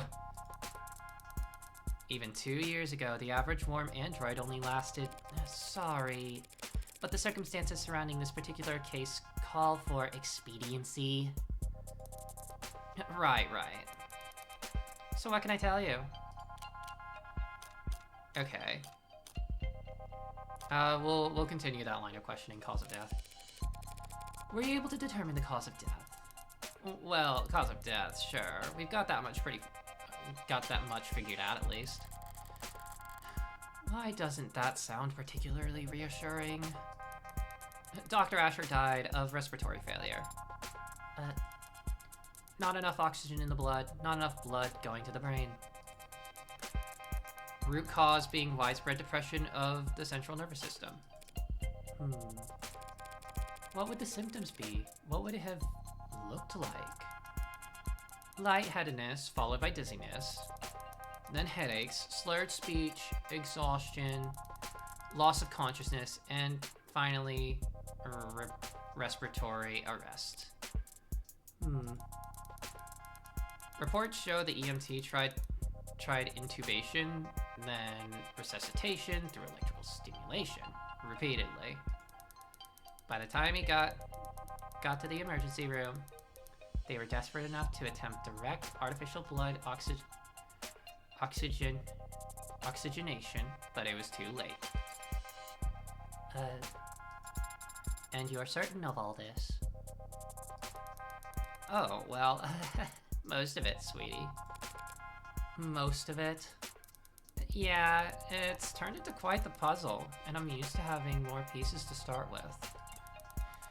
I was surprised a man as rich and famous as him didn't have any kind of biomes, but his files show he wasn't a viable candidate for modding. Yeah, that's right. Without that kind of first-hand tech, we don't have nearly as much data as we'd like. But he was extensively monitored from the moment the EMTs arrived. We're very certain about our conclusion. Did you find anything else unusual about his body from your examination? Cuts or bruises? No injection sites, nothing in any cavities. Nothing at all, huh? The police mentioned a tox screen. Yeah, that's the thing. They ran a tox screen when he first arrived. Typical diagnostic intake procedure. Based on the emergency call, they figured he must have overdosed on something. But the tox screen gave them nothing. After he died, we performed the broadest screening possible. Nothing. So you were forced to conclude that this was a natural death? I didn't give up that easy. I took the blood samples and compared their makeup with what was on record in his previous medical history. And I managed to isolate a single, non-naturally occurring chemical compound that wasn't there before. What was it? Some exotic toxin from a different hemisphere? I wish. I ran it through every available database we have access to. And even if I only, sort of have access to through some friends. Not only does it not match any known poison, it doesn't match the chemical makeup of any registered compound. So, a designer drug, huh? That seems to be the best explanation. What the hell did you do, David? You said it didn't match any registered compound. What about compounds that aren't registered? Those friends of yours, private sector folk? Yeah, in pharmaceuticals. If one of them patented a new compound, a new drug, what would keep its formula from going on the record? In the private sector, intellectual property is the norm, so you're expected to protect your research aggressively. Patent first, find a use later? Yeah, a patent would have to at least describe your compound in brief. But depending on what country you file in, I've heard it may be considered prudent to keep the actual chemical makeup off the record. Smart. Using international IP law as your own personal minefield. How so? Whenever you're ahead, patent as much as you can, as fast as you can, but bury the formula so no one knows where it's safe to walk.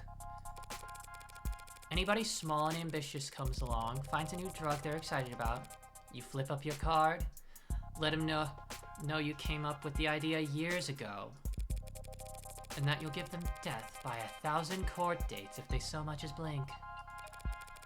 Wouldn't work on anyone your size or bigger. They could punch back, but for the rest of the field... Wow, you corporate lawyers are scary. I'm not a corporate lawyer. So you came up with that strategy just now? So it's possible that this poison is actually a known substance, something that the hospital could have easily identified? If it wasn't considered a trade secret.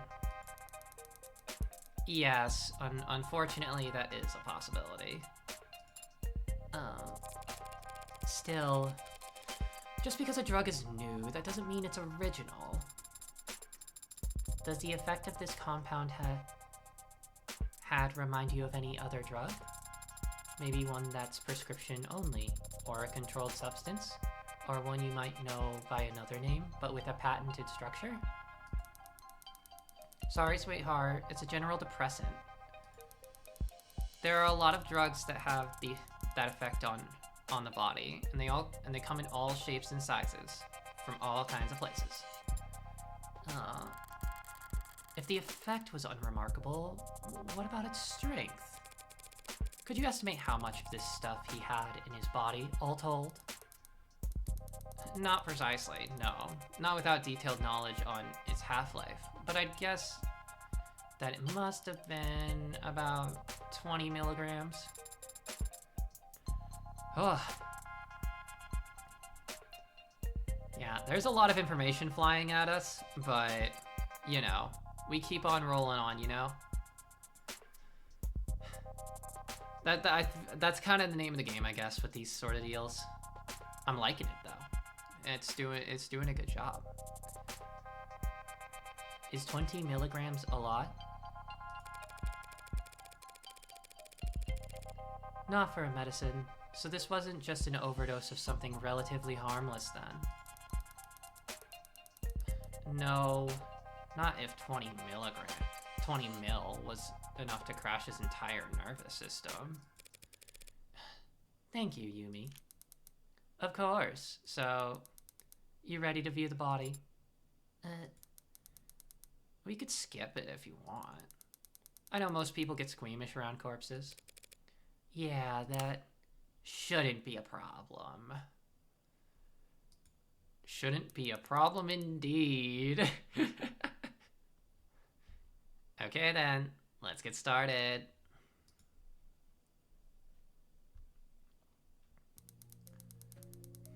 Alright, I'll just step out for a moment to give you some privacy. Yes, please. Thank you. The last time we talked was on a Sunday. You were complaining. I remember that.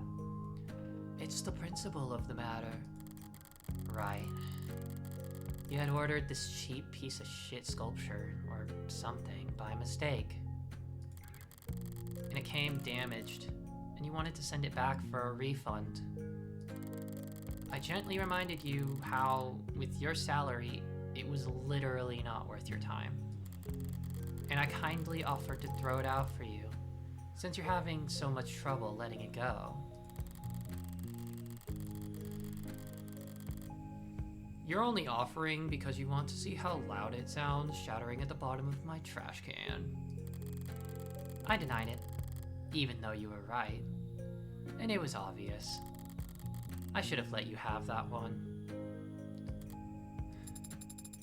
I thought that he would look different. But he looks exactly the same as I remember. His skin is pale, and he's very still. But his face is the same. His hair. His hands. You were expecting something more drastic. The last time I saw him, he was alive. He smiled, and he told me he would see me soon. Now he is dead. Something is gone. And I can't find the difference. I'm trying to look harder, but I think I might just not be capable of it. And I wonder why I was created to not be capable.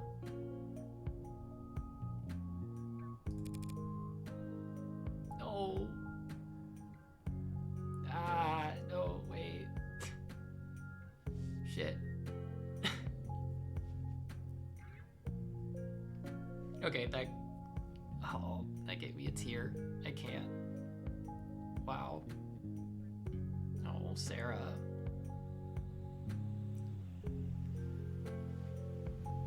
Yeah. Damn.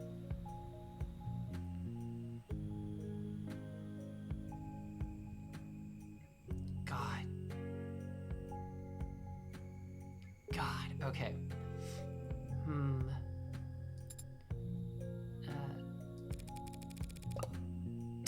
Morgan! Could be an issue of skill. Or maybe it's not something that can be seen, no matter how hard you look. But it's there, I guarantee it.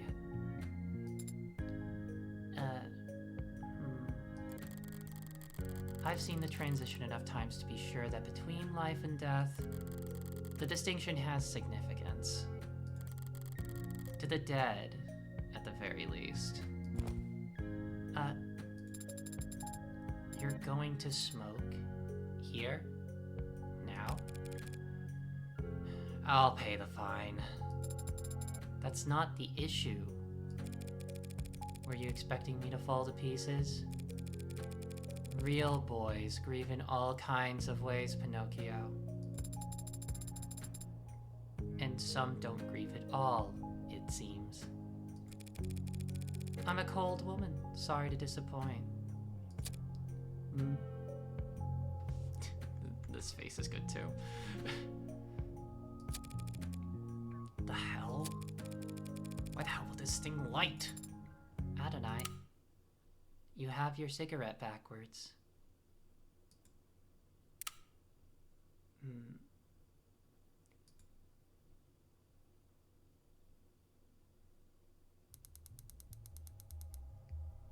Alright, that's back into cold storage for him. So, need anything else? Can you send me the chemical makeup of that compound you isolated? Sure, for what it's worth. Let me just... It's got carbon, nitrogen, oxygen, hydrogen with hexagonal structures. So it's orange. So it's organic. That's not orange, it's organic. I'm like thinking. I'm trying to read too fast. So it's organic. But there's a number of metallic elements too. Oranganic. Yeah, orange. It's an orange. It's an orange. That's what did it.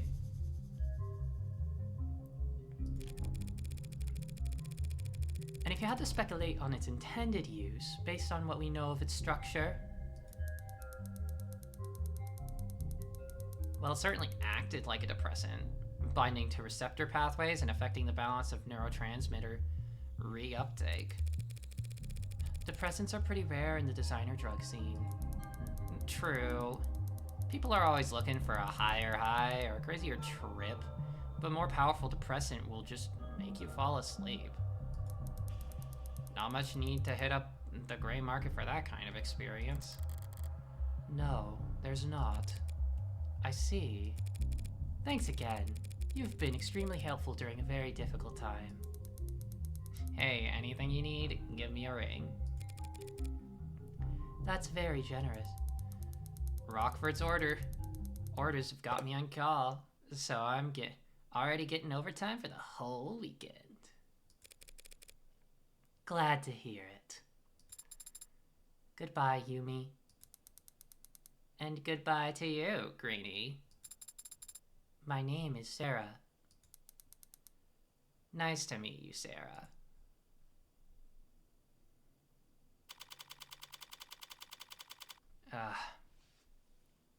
Wow.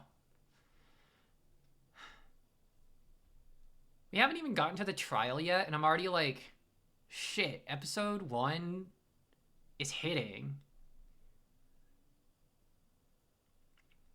It's like hitting way too hard. Whew. Okay, it's showing that we have an ad break coming up, so we're gonna be taking our 3-minute break, and I will be seeing y'all in just a minute. They don't let up for a second. Yeah, no, they don't. No, they don't. Yeah, this is a good place to take a break, I think. But yeah, they do not let up. Holy crap. Wow. Oh gosh. My heart hurts so much for Sarah. Oh my god.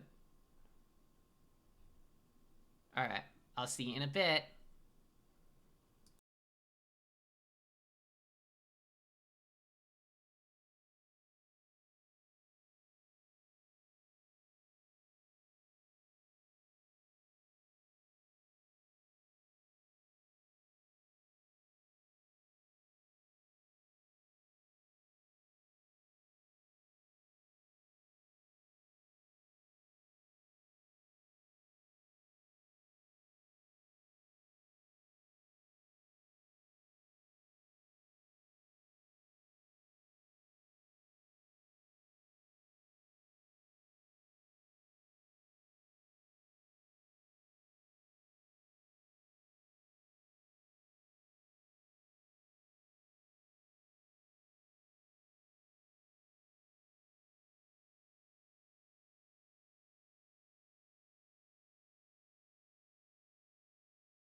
What's up?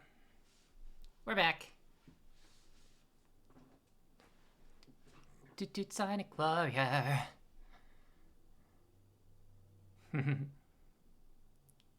Thank you. Thank you, thank you.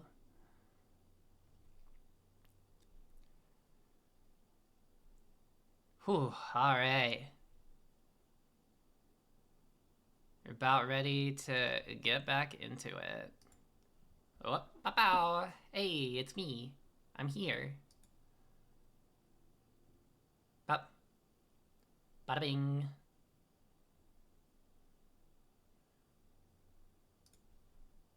Boop.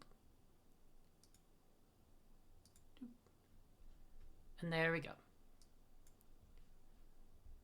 2:13 p.m., July 1st, 2086.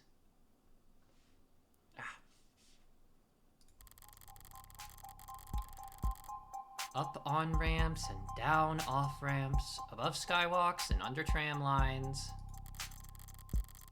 The buildings get progressively more polished as we head into the most economically developed part of the city. Corporate territory, national headquarters for the likes of How Industry, Lock-Kun, Tethys, Neath. Each of them sheltering their own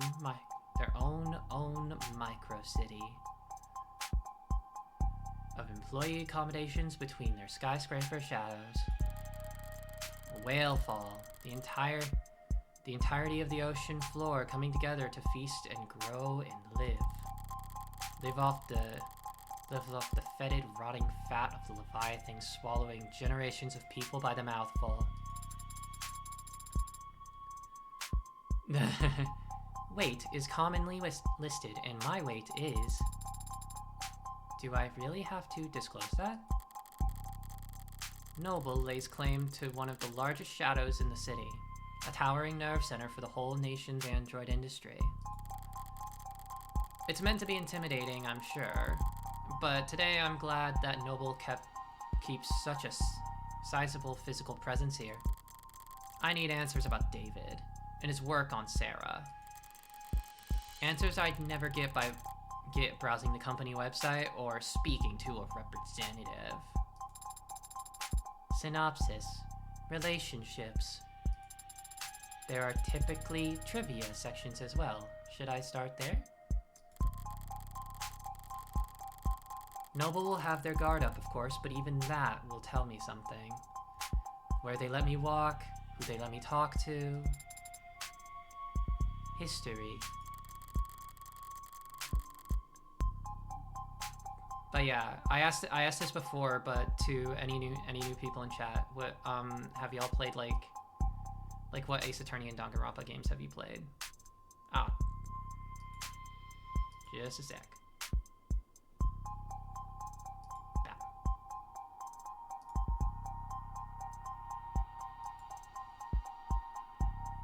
Boom. I'm trying to remember which ones you've played, Yuna, because I know you've mentioned that. I know you've mentioned it before.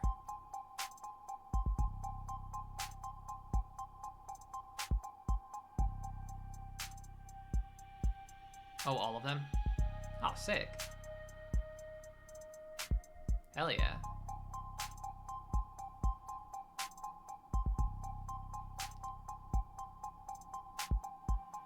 Do you have a favorite?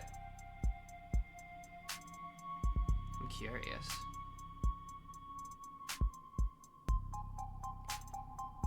Their efforts at performative transparency and clumsy obfuscation will... How did you know my father? What? I'm sorry.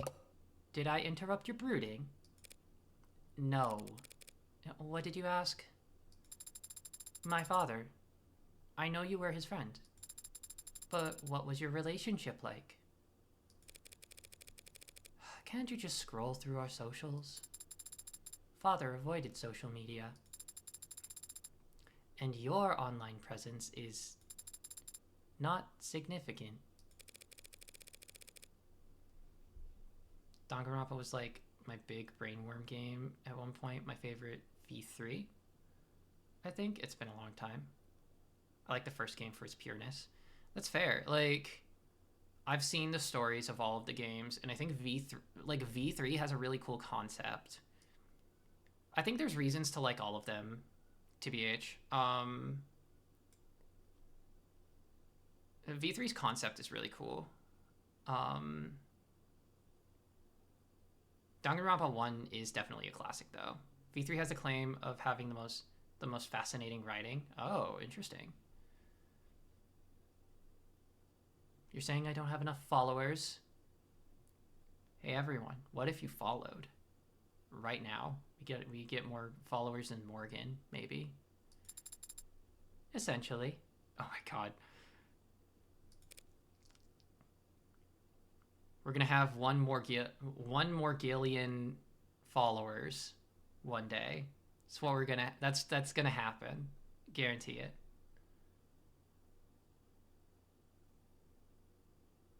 A more Gillian followers.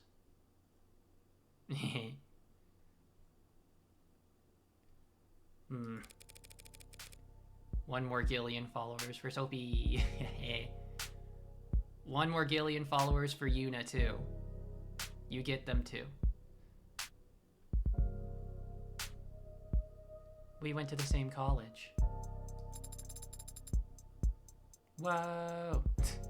You studied programming? No, I studied all kinds of different things as an undergrad, but not technology. Is that a good way to prepare for law school? I wasn't preparing for law school, or anything else, really. Huh? David, though. He had talent, and he knew he wanted to do something with it. He studied programming, robotics, discrete math, cybernetics. Hey, I did discrete math. And programming. A little bit of programming, at least. I remember discrete math. I liked discrete math. It was good. What classes did you share, then? Business ethics. I was the second best student in the class, and he was the first. He was the one who asked the most questions. Not sure about his actual ranking. Ain't that an oxymoron?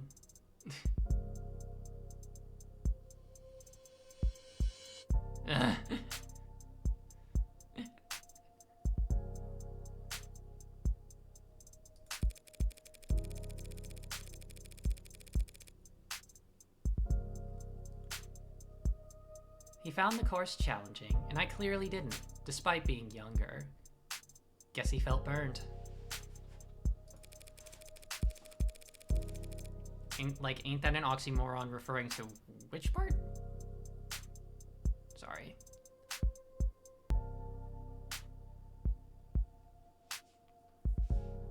Business ethics. Oh, right.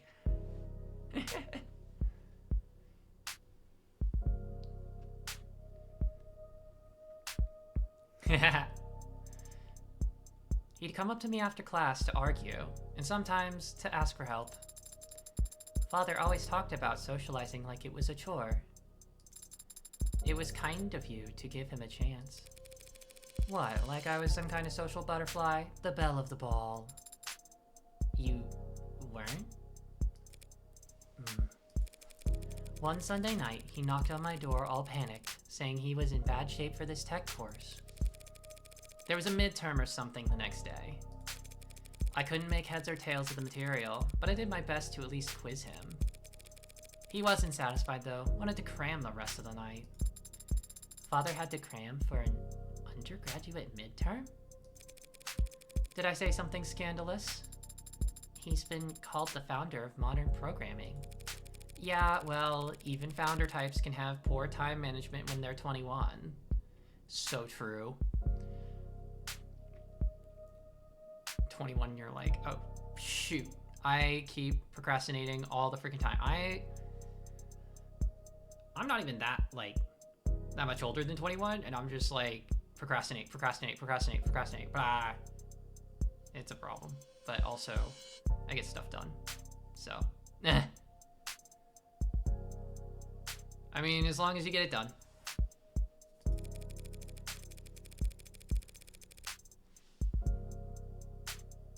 He was already fried by that point. It wasn't hard to tell what he was really asking for. So I went and stole a study aid for him. You stole a controlled substance just to help him with studying? No, that'd be insane. No, I just pocketed some breath mints from the common room. Told him to pinch his nose and swallow fast, cause the taste is so strong. You gave him a placebo? He already knew the content as good he ever would. What he needed was to sleep. He could barely keep his eyes open by the time I got back from my daring heist. Didn't take much convincing for him to rest his eyes until it just kicked in. And the test? B+, I think. I'm surprised that father stayed close with you after that. You stole and lied to him. I stole and lied for him. And David understood that. He was good at understanding things without me having to spell them out. But I guess that's not the kind of thing that gets passed down through programming. Listen, okay? Listen. I love you, Sarah. Like, I love Sarah in this game, but also computers are so stupid. Like, not just like, not like, oh, using them is dumb. No, like, computers themselves are just, you need to be so freaking specific with them all the freaking time. I am 1 day old. I do not need this. Not real. But yeah, computers are crazy.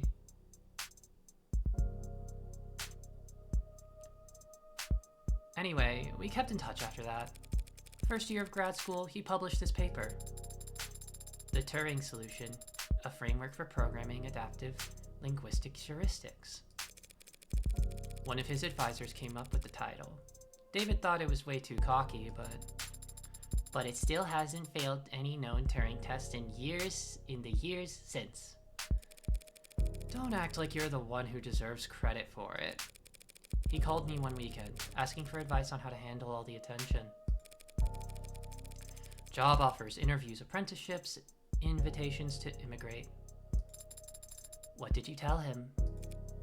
I don't remember telling him anything, actually. A lot of our conversations went like that. He would talk to me about whatever personal or professional problem was stuck in his head that day, and I would nod while he wore himself out. And at the end of the conversation, he'd thank me, even though I hadn't offered a single word of advice. He took Noble's offer, and they took over his education, paid him to work on his master's during the day and attend corporate training at night. And whatever else Noble may be, they were smart enough to start listening to him early. You were referring to his one-point doctrine. Quality over quantity. Simple and elegant, just like his code. Simple and elegant. But anathema to a global corporation with supply chains designed for maximum capacity and just-in-time manufacturing. But obviously they got over their distaste fast enough.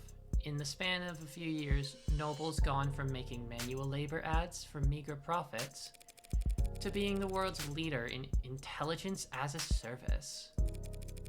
Even as he was making money hand over fist, he still kept in contact with a nobody like me. I moved to the city for my apprenticeship. He helped me put a down payment on my apartment, then made up excuses as to why he couldn't help me move boxes.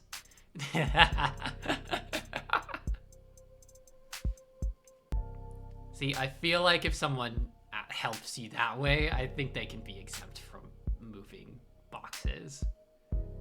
That's understandable.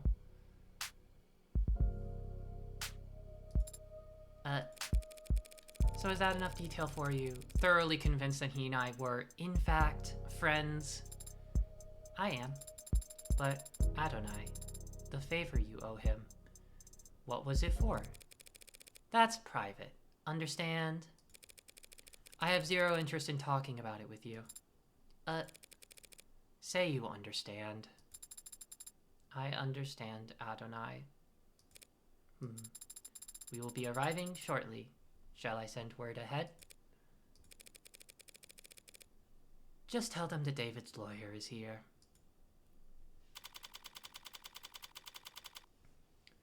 "12:49 a.m., July 1st, 2086. No, 2:49 p.m. It's 2:49 p.m. Noble Electronics Northeastern Headquarters.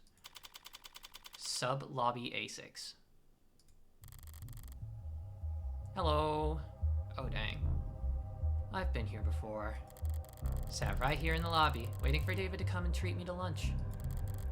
At least I think this was the lobby. Could have been some other floor. Could have been an entirely different building. All these corporate towers of Babel feel like interchangeable fractals to me. Folding in on themselves in patterns of narcissistic paranoia. So monumental in the scale of their hubris, they needed to use non-Euclidean geometry when drawing of the blueprints. Gasp. Non-Euclidean geometry. Can't believe. The greatest minds of each generation coming together just to find the most expensive way to shove their heads up their asses. Adonai, is something bothering you? Just doing the math on how long we'll keep waiting here. Apparently someone will be here shortly. So maybe if I pass the time by glaring around the place, it'll improve my mood. To think this is only one room. This complex is so massive that it doesn't even feel man-made. It's like it was carved out of rock by waves, like it's always been here. That's the con.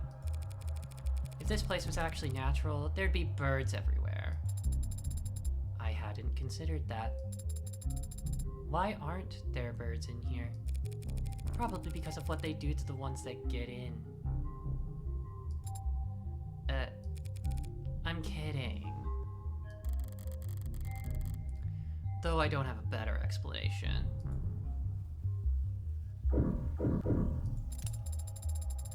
So much energy, so many people. Also, intent. You kidding? It's Saturday. The place is half empty. But doesn't everyone work Saturdays? All the parents do, so they don't need to find childcare on Sundays. Everyone else flips a coin, I guess.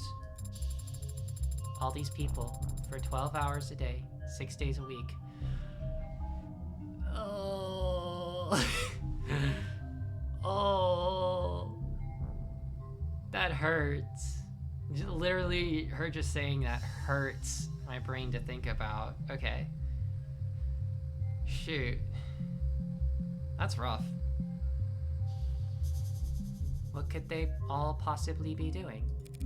I mean, yeah. Like, it makes sense. And that's probably a reality for a lot of people. It's literally 996 policy. E. Yeah. Making work for themselves.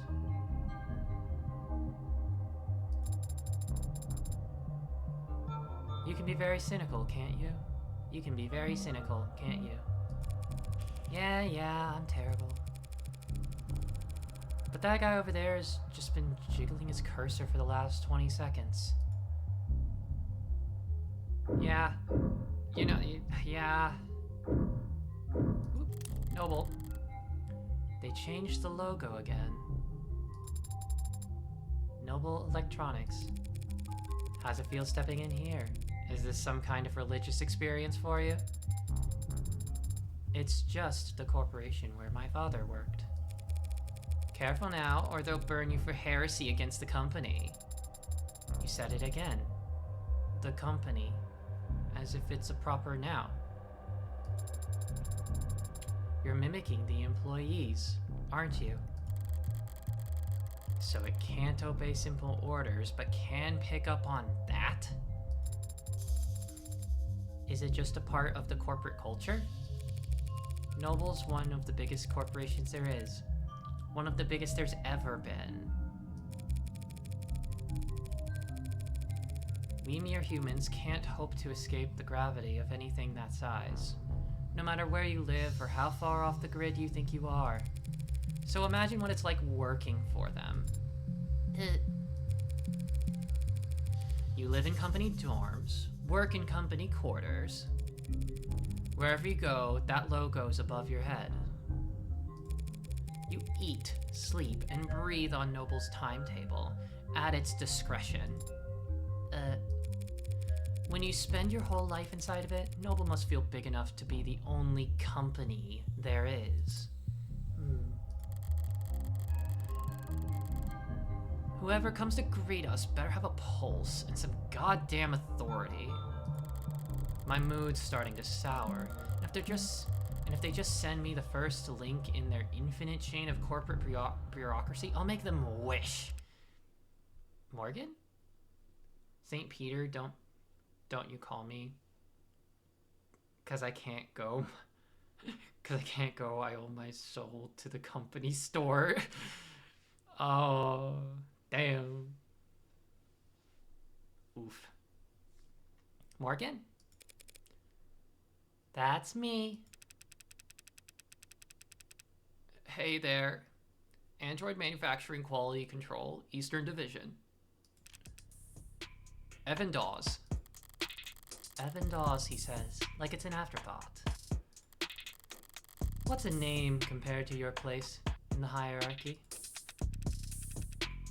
You seem familiar. Have you... I'm David's lawyer. Huh? Oh, then we must have... Apologies. Let me first just say how sorry I am about his passing. You and everyone else at the company must be going through a lot right now. As if it's a proper noun. Thank you for taking the time to meet with me. You're welcome, but it's no big deal. Everyone's on the razor today, but what else is new? And compared to PR or legal right now, our workloads in QA are... never mind. How can I assist you? Shortly before his passing, Dr. Asher began the process of registering this android. Yes, that is correct. Unfortunately, he wasn't able to finish the job. Look at that. It's definitely custom. Gee, you think? Good thing I sought out an expert. Warm. Goes without saying. Reminds me of the A16 perimeter, if anything. The barcode is clearly printed, no visible defects. But you're right. It doesn't correspond to anything we've got on file. Well, they sent you the right man for the job. Now we just need to go to the right place. Not far, I hope. It's in the building. In the building. That could mean anything from down the hall to half a day's hike. Half a day? What do you mean? What do you mean half of a day? Oh my goodness. I swear.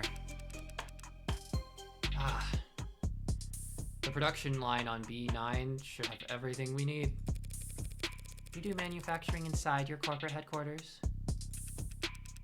B9's a fully functional production floor, but it was only built for demonstrative purposes. New clients make deals upstairs about how many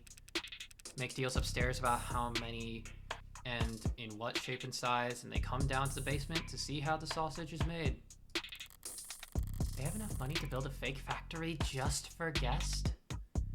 Noble set up their HQ in the House of Leaves, clearly. Is that a reference to something? I apologize.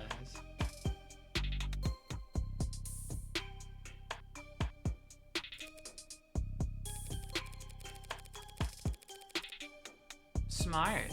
So long as you're only giving tours and not giving away company secrets.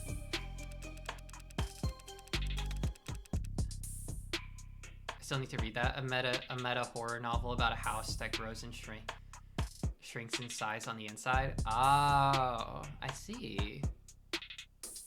Sounds interesting, but makes sense why I haven't encountered it.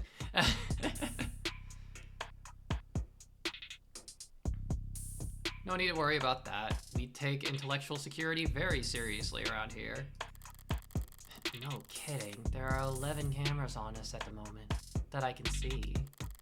And who knows how many pairs of modded eyes are aimed our way. Clearly nothing happens here without the almighty company knowing about it. So if they try to claim ignorance about anything, it's gonna piss me off. Lead the way.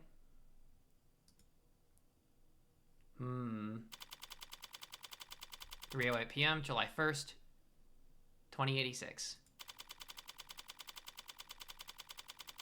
Noble Electronics, Northeastern HQ. Basement. I'm gonna take a sip of water. I can feel my throat.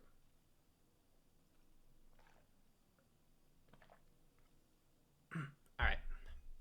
Cool. Alright. It really is fully functional down here. I don't want to take up too much of your time, but it's pretty rare to get to see all of this in person, you know? Wow. These 3D graphics and like background and stuff with all the neon is so impressive. Well done. It's really good. Would you mind terribly if I looked around for a moment? No problem. I've got some prelim paperwork I need to handle anyway, so have at it. I better take full advantage. I'll need more than cursory knowledge if I want to figure out where Sarah came from and why David wanted me to take custody. I'm gonna look around. You stay put in the meantime. Adonai? Wouldn't want to lose you among the rest of the merchandise.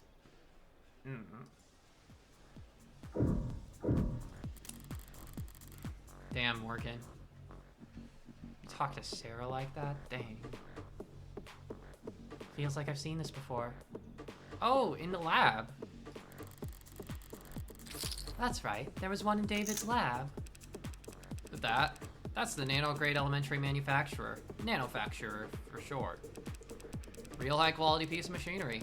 Each of them built in-house by Randock Machines. What does it do? Nano-level flash fab. Basically a 3D printer for nanomachines. You build nanomachines in your factories for use in your androids? The raw materials are cheap. Literally elementary. So no sense in getting them shipped in. It's mostly the medical models that make use of them. Inject a couple thousand nanites into a patient's bloodstream, run diagnostics, and provide a solution. A 3D printer for nanomachines. So what kind of ink does it use? Silicon, hydrogen, oxygen, carbon, the building blocks. They feed into the nanoprinter and it assembles the machines particle by particle. Like a ribosome. Building structurally complex proteins out of chemically simple nucleic acids. Must be time consuming. You would think, but Randock cracked the code on parallel microfacturing. The inside's crystalline, sprawling like an ant's nest. Raw materials enter at one of the thousands of different entry points, combining and recombining in intersections. The finished product ends up at the center and drips out in a liquid solution. Distilled nectar swimming with millions of nanites in just 2 minutes. Nectar. It's sticky? It can be, depending on the desired output. But the door vacuum seals while it's cooking, so don't worry. It's completely spill-proof. What a relief. Not exactly a box of paper clips David could just have brought home from the office one day. He must have bought his own for some reason.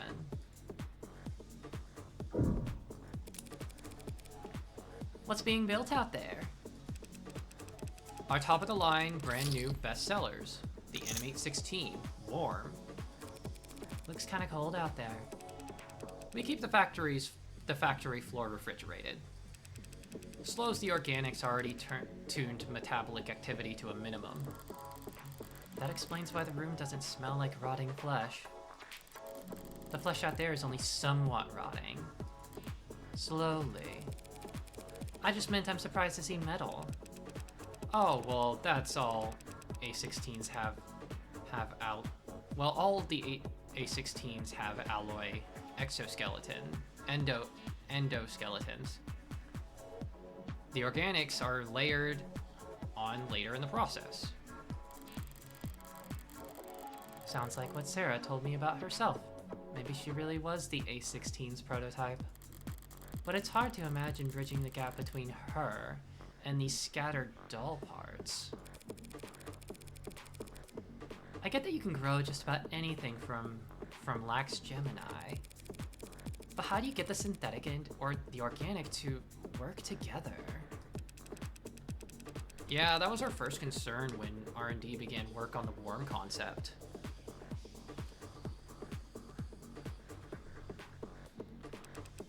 The 1.0s were real skin with synthetic muscle. And it was a horror show. Metal pulling on skin was just... right. For 2.0, they worked backwards. Organic muscles, organic skin. But digital signals on organic hardware was a dead end. Didn't the muscles flex when you passed an electric current through them? They'd flex and unflex, sure, but that's not nearly precise enough for facial expressions. Gotta head off now and sleep, but I hope the rest of your stream goes well. Thank you for stopping by, Yuna. I really appreciate it. I always love having you around. Have a good sleep. Hearts to you.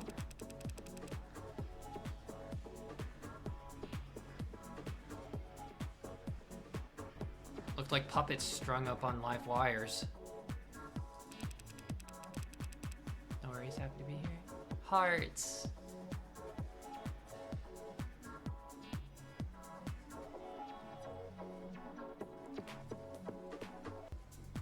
We used the test footage to haze interns, actually. You must have figured something out. The A16 wouldn't look out of place on the runway. Thank you. We try. We ended up reaching out to mod companies. Well, we actually just bought out half a dozen of them, but... right. They figured out how to get human nervous systems moving mechanical limbs years ago. So we just needed to get a mechanical nervous system to move living limbs. Very clumsy attempt to avoid using the word human. High precision mods are slotted straight into the nervous system. They receive their input from neurotransmitters, not bioelectricity. So you had the opposite? Exactly. We created a synthetic neurotransmitter that our androids could use to communicate with organic flesh. Where did that breakthrough come from? Dr. Asher? Partly. He led the team that built the motor neurons in this analogy. They carry commands from the central nervous OS to individual muscles across the chassis. But the synthetic analog serotonin. That was actually an old brainchild from the VP of Android Futures, Helen Jung. Jung, hasn't David mentioned Dr. Jung before? Sounds impressive. She's one hell of a biochemist. Or she was, I guess. Not much time for individual lab work when you get her kind of pay grade. So Jung collaborated with David on the technology that enabled worm androids. As I thought, whatever went into Sarah that makes the androids so distinct, he couldn't have taken sole credit for. Jung, did he partner with her on this?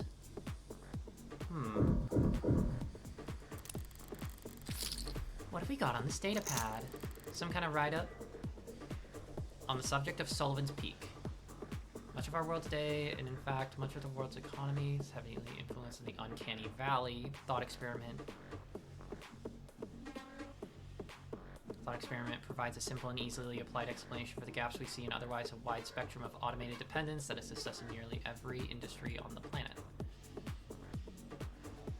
Oh, the uncanny valley? It's very simple, primal truth to it. We like things that resemble the living, like cartoons, puppets, and toys. We like things that are damn near indistinguishable from the living, like whatever name Noble's latest products are being sold under, but there are deep, deep trenches between those two ends where the products are universally appalling to human sensibility. Right. Yeah, the uncanny valley. It will remain a useful tool for teaching marketing and design for generations to come, but we're seeing ways in which it fails. It's becoming increasingly clear to us that the space between nearly indistinguishable and truly indistinguishable is much wider than we ever suspected. Right. Yeah, like, I feel like I've seen that definitely the most with like video games and such, because that's like the space where they actually like really, really try to model realistic looking humans. And like, they get super close, but like but it's like basically never like completely on point. And it's so interesting.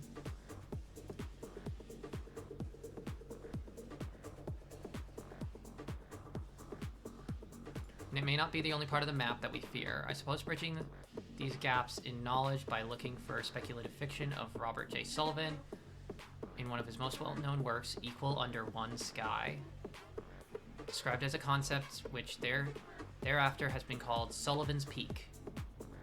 Okay, through the lens of his characters and their so very divided world, Sullivan demonstrated that the uncanny valley does in fact have its own peak on the other side.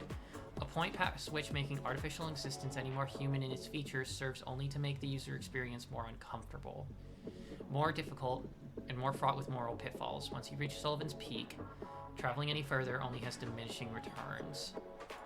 The implications of this idea are far-reaching. We will soon reach a point where the designs of ads can only make their creations less lifelike or less likable, a hard stopping for technological progress. What then, we must ask? Oop, looks like we forgot to sign in the device. You gotta sign in order to read anything ever. You need an account. Give us your email. Sorry, that might have been a little loaded.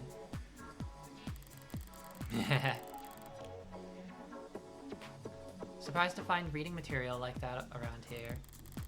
Were they passing it around as a gag? Or are they actually afraid of Sullivan's Peak around here? Noble must be.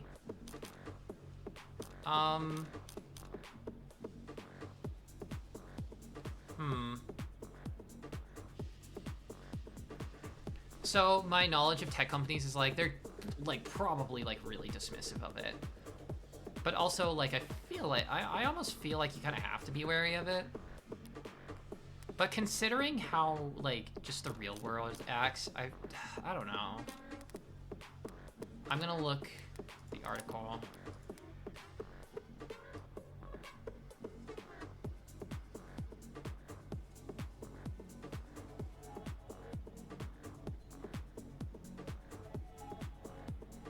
I would guess it's probably a concern. If the peak does exist, they'll be coming up on it fast now that androids are warm. Noble's entire product line, maybe their entire industry could go up, bottoms up if people start to think it's cruel. If Sarah's any indication of where their androids are headed, I could see some people getting uncomfortable. Yeah, this is interesting. Like, it's got a lot that it's trying to say here. There is a lot that it's trying to say. Like, I think it's just fascinating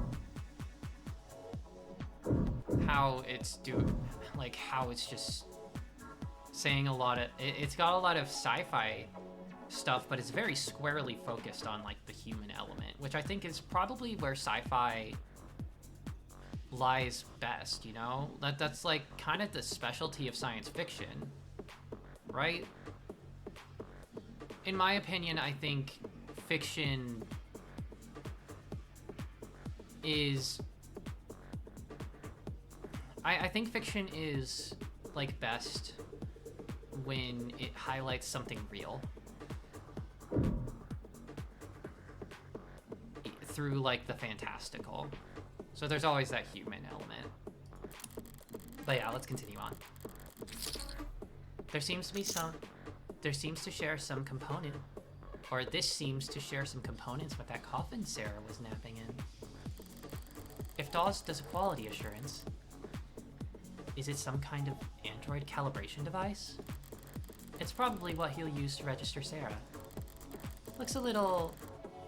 Is Sarah tall enough for it to recognize her? Oh my gosh. They called her short. She's a baby. She's a little child. She's a...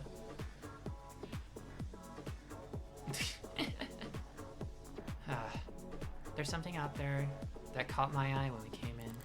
A very familiar shade of crimson.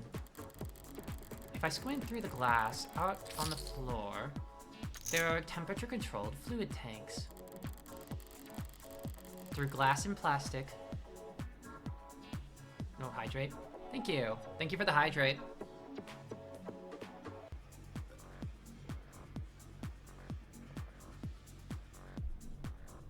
Thank you for the stream. Got work in the morning. Well, thank you for stopping by. Thank you for stopping by, Pilot. I really appreciate it. It's always a pleasure to have you around. Hope to see you again. Have a good evening. Hearts to you.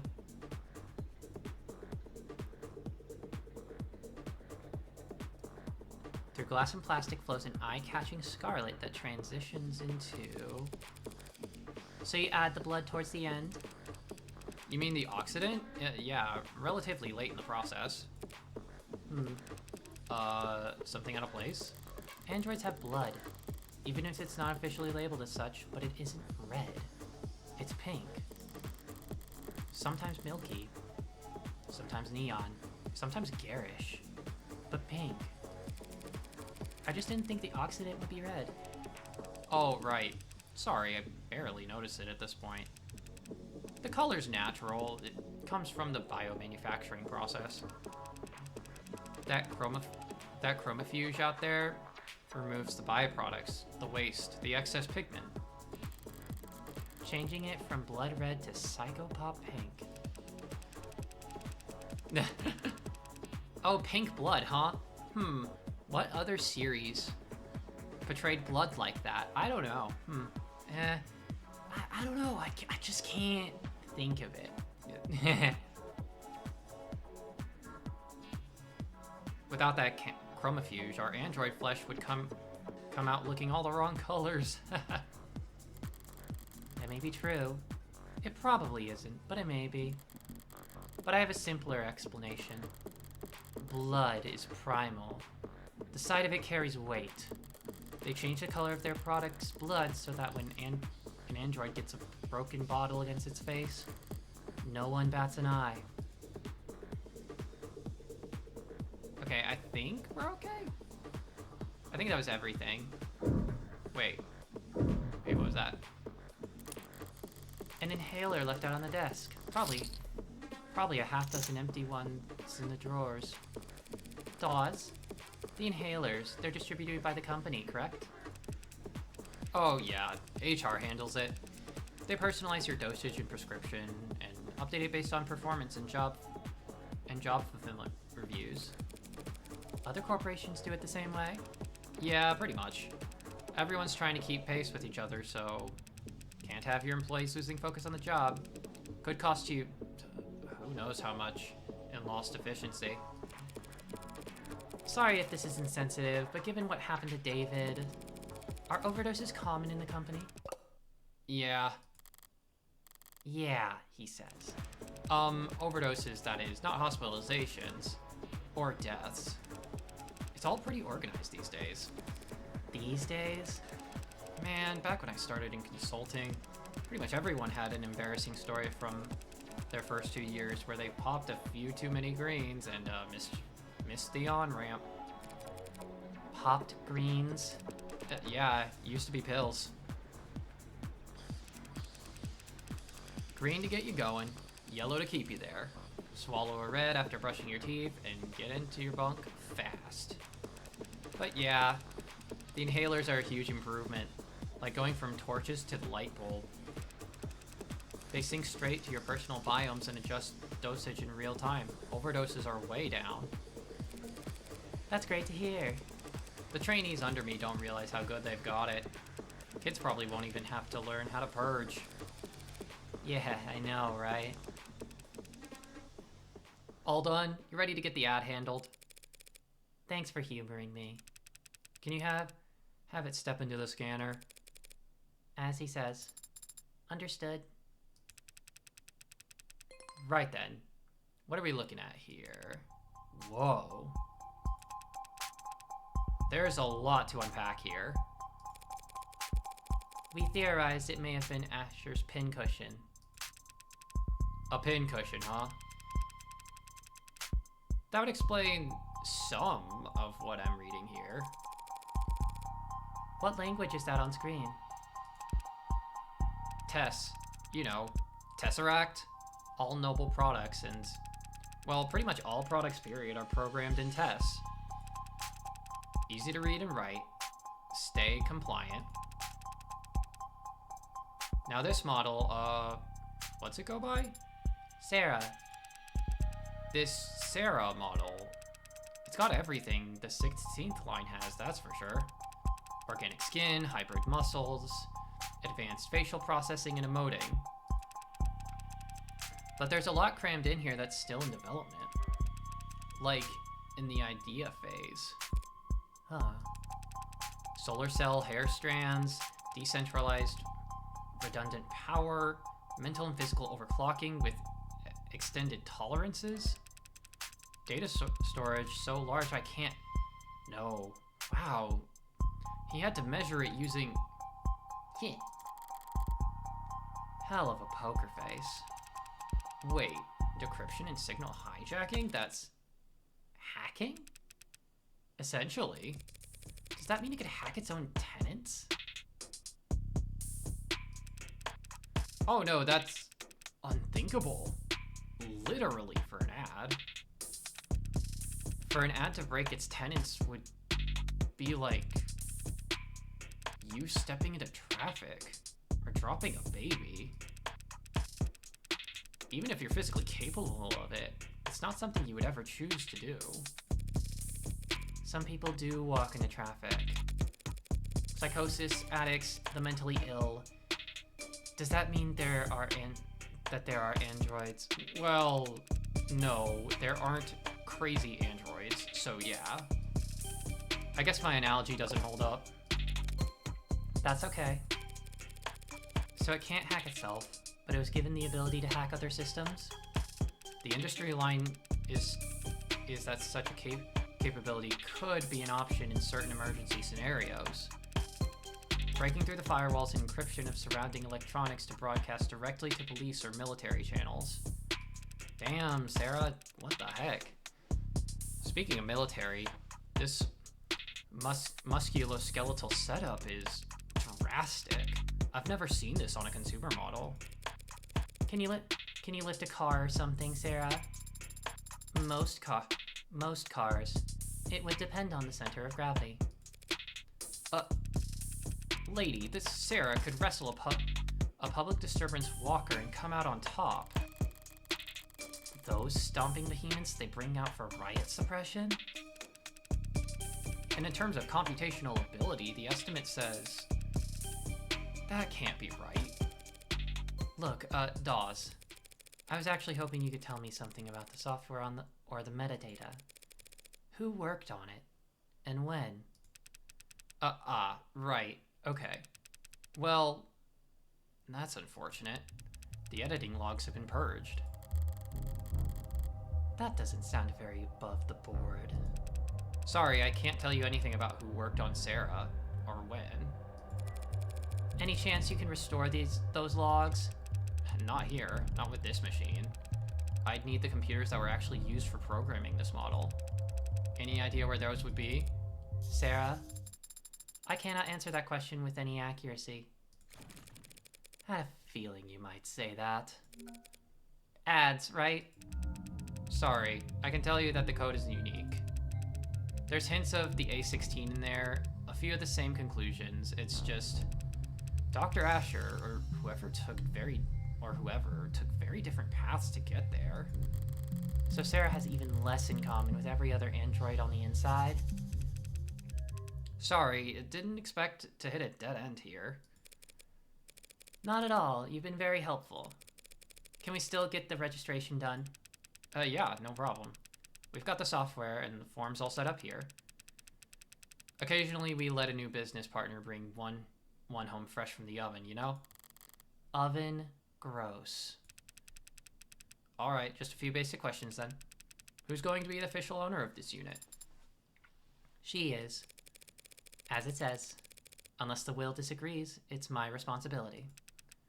Right then. You fine with the designation, Sarah? We can set it to anything you like. Well, actually...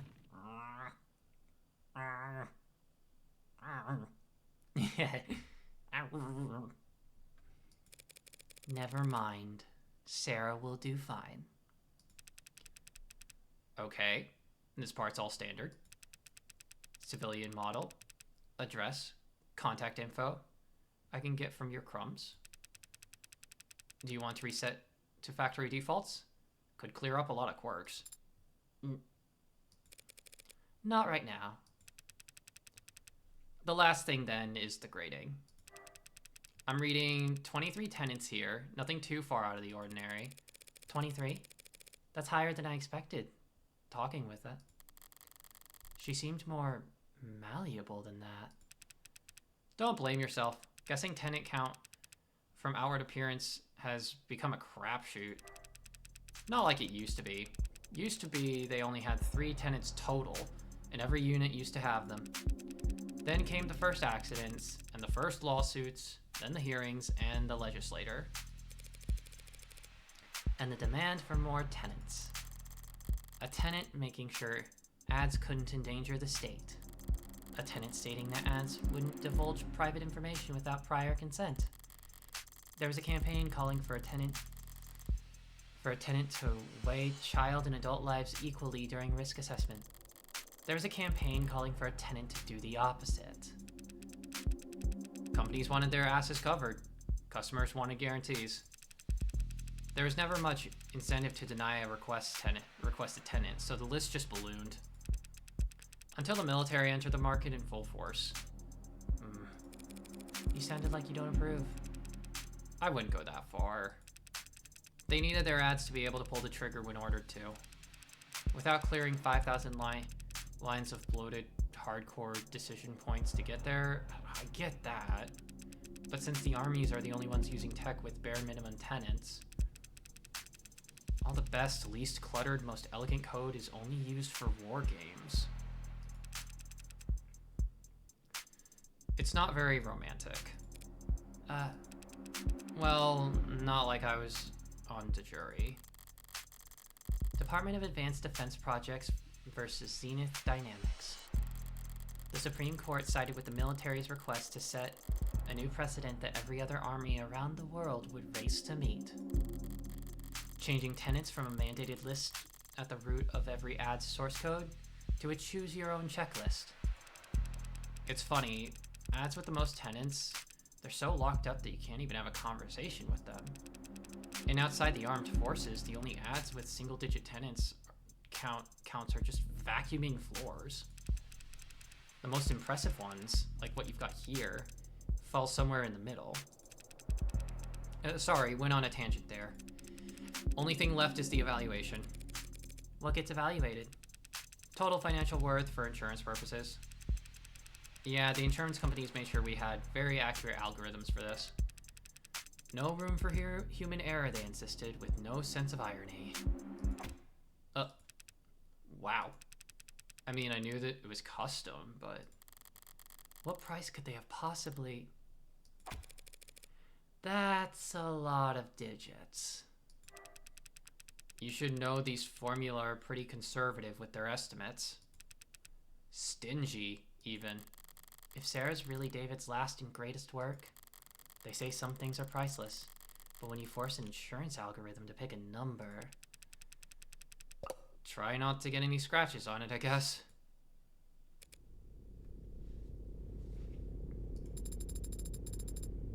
You spoke differently back there. Hmm? With Dawes, you spoke like he did, it seemed. Like I copied his accent. You seemed to mirror his affect, his tone. It's called being friendly. What's your point? It was just an observation. All this background's really nice, too. You can choose to keep those to yourself, you know. No tenant required. Why were you so concerned about registering me in the first place, Adonai? For the same reason I wouldn't drive around in a car without a license plate. Any cop, or even just a well-placed camera, could have spotted your barcode and seen that it wasn't set up with any actual data. And then they would have arrested me, and then they would have thrown me in the slammer. No, they would have arrested me and put you in an evidence locker. An android can't get arrested? People get arrested. Property gets seized. And then smashed. Great, you put us over the weight limit. I did no such... Morgan, counselor, your presence has been requested on the upper floors. Oh, we got an ad break. Dang.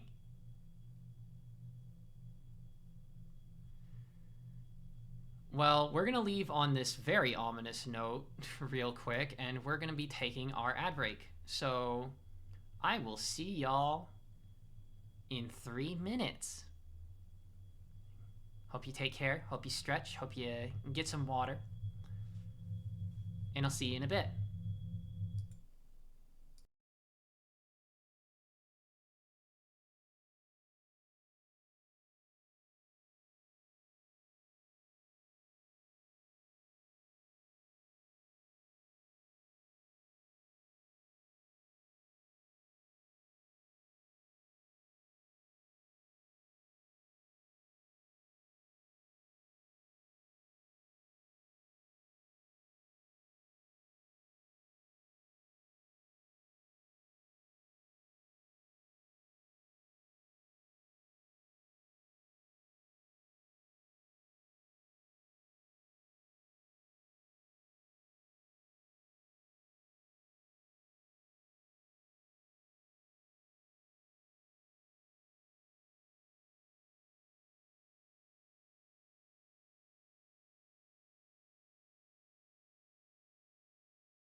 And we're back.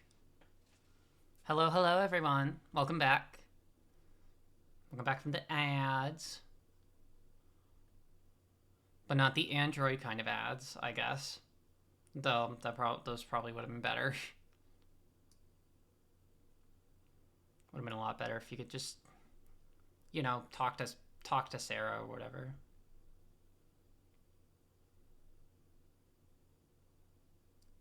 Alrighty.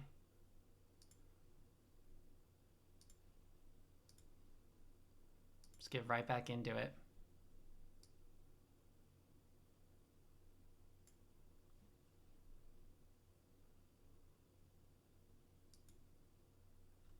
And boom. We're back.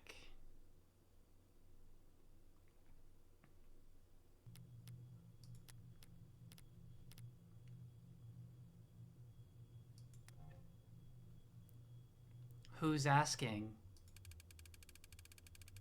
Vice President of Android Futures, Helen Jung. Shouldn't have assumed I still had the opening move. Tell her I'll be right up. I'll redirect your elevator now. Well, this is a little intimidating.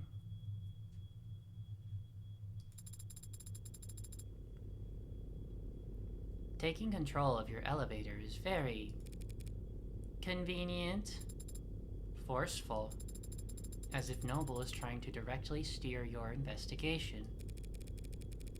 If Noble wanted to shut me down, they wouldn't bother to be subtle. I suppose they could simply refuse to cooperate. Or just let the elevator drop. How grim. How grim.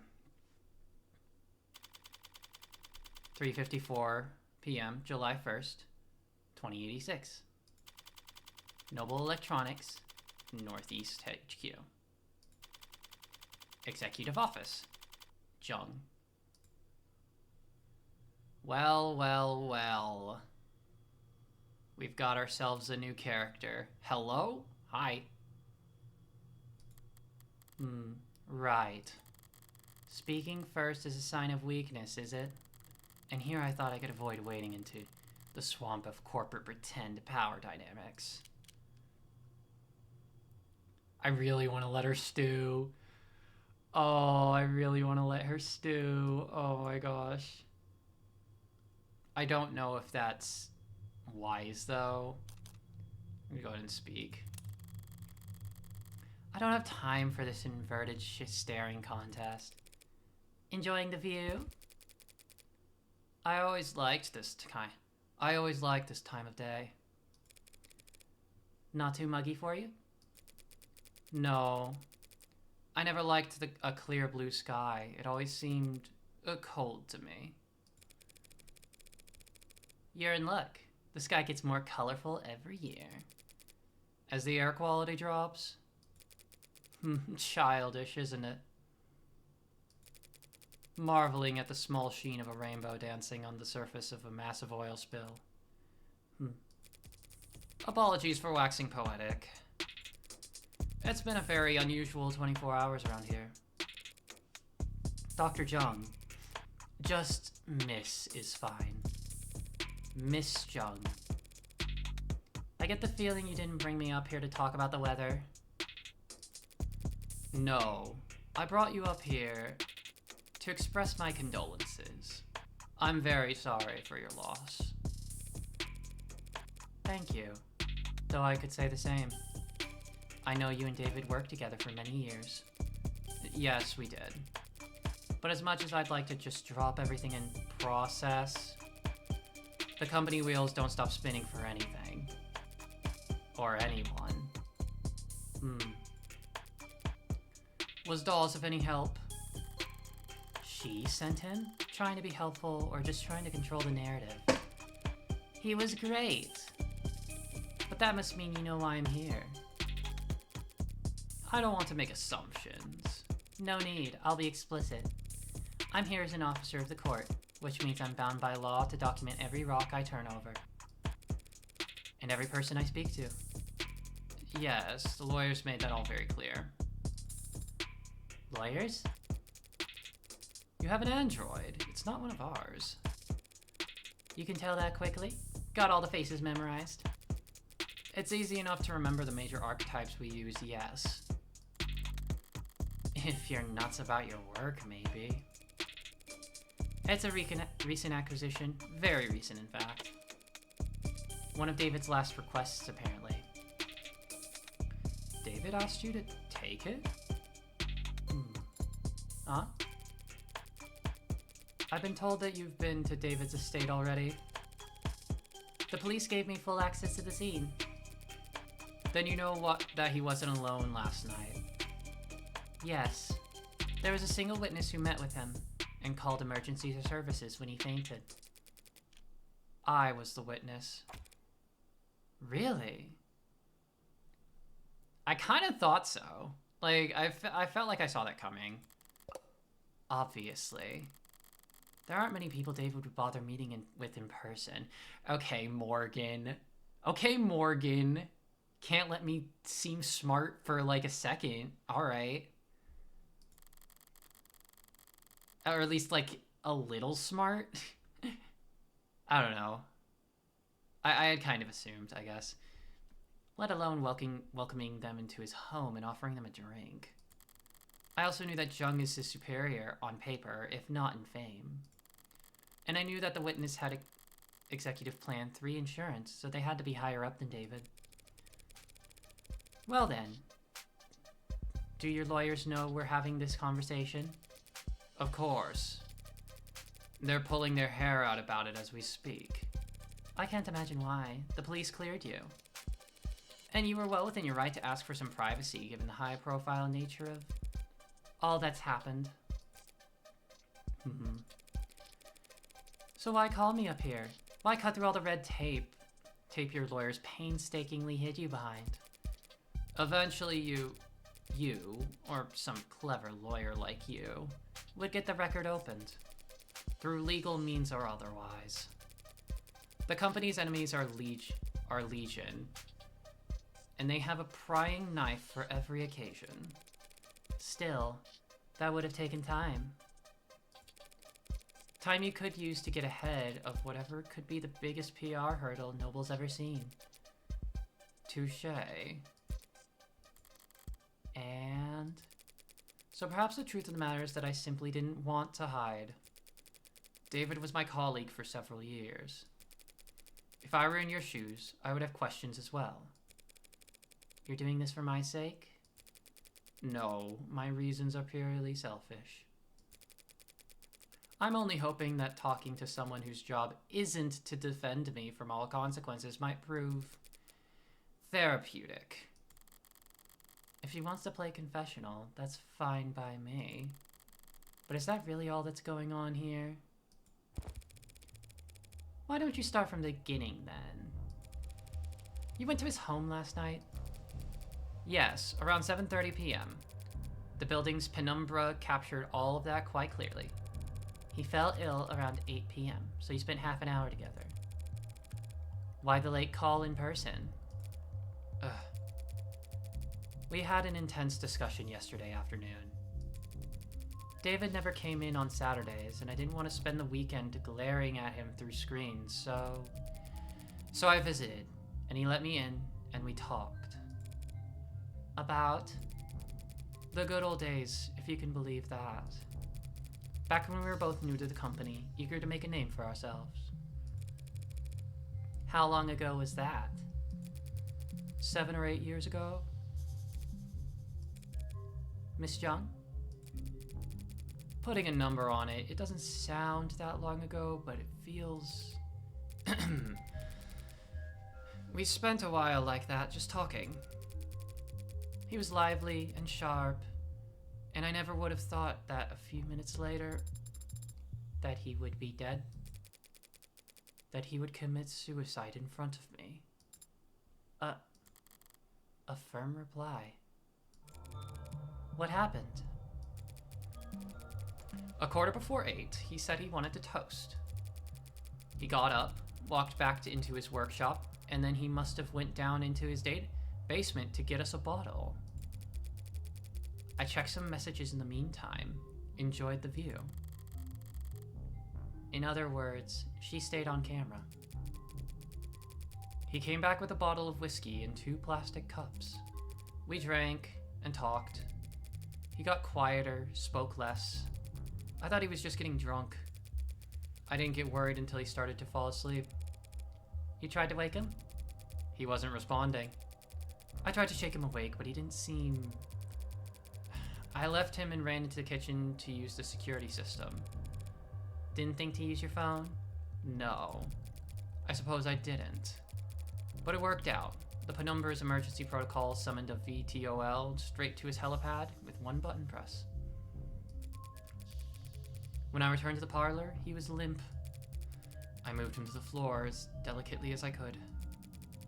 He had a heartbeat, but I just did what I could until they arrived. You went with them to the hospital, I take it? Yes, they insisted. They checked my vitals and ran a tox screen, which came back clean. So did David's, for all the good it did him. I wasn't paying close attention to what they were saying at that point. But I'm sure they ran through every step of the CCE SOP. That's what they're paid to do. You seem certain that it was suicide. Yes. Why? As I said, he got quieter as the time passed, and he spoke less. But the last thing he said to me, the last clear thing he said, was that he was happy ending it here. Said he was content. And he downed his glass after that. He drank every last drop. Does that sound like David Asher to you? Curious. Restless, perfectionist David? No, I guess it doesn't. That's so strange. It's interesting that she's like being so upfront, but also I'm wondering if she's hiding anything, but also, I don't know. I don't think it's as simple as just like, you know, hey, there's kind of like a, hey, look, see, this person's suspicious, right?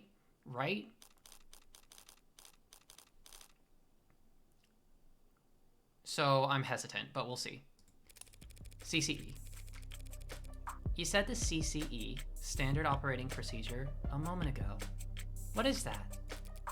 CCE stands for Counter Corporate Espionage, which is just industry doublespeak for corporate espionage. Only used in self-defense. You understand? So Noble anticipates employees at your level getting poisoned? They give us all kinds of CCE training. Subtly, of course, usually disguised on the itinerary as leadership workshops or psychiatric evaluations. They train you to expect to get murdered at these leadership workshops. Murder is fairly rare at our level. More likely, they'll want us too sick to work. Let us drain company resources in a hospital bed while our position sits vacant. That's smart. Like snippers purposefully avoiding vital areas to strain the enemy's medical resources.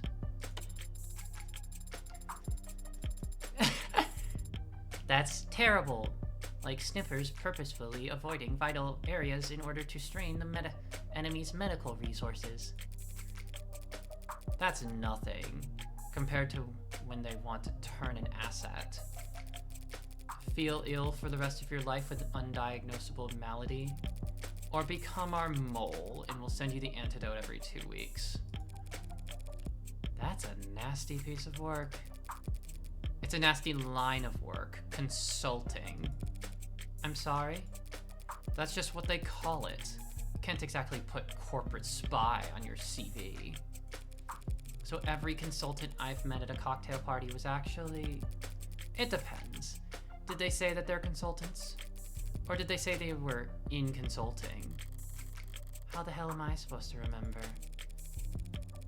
So do your people think that what happened to David was a deliberate attack? Noble's competitors have been trying to get to David for years. And that's the timescale their plans operate on. If this was an attack from a rival corporation, the company would have seen it all coming. And they'd probably have struck first. Interesting. Okay. Yeah, that's fascinating.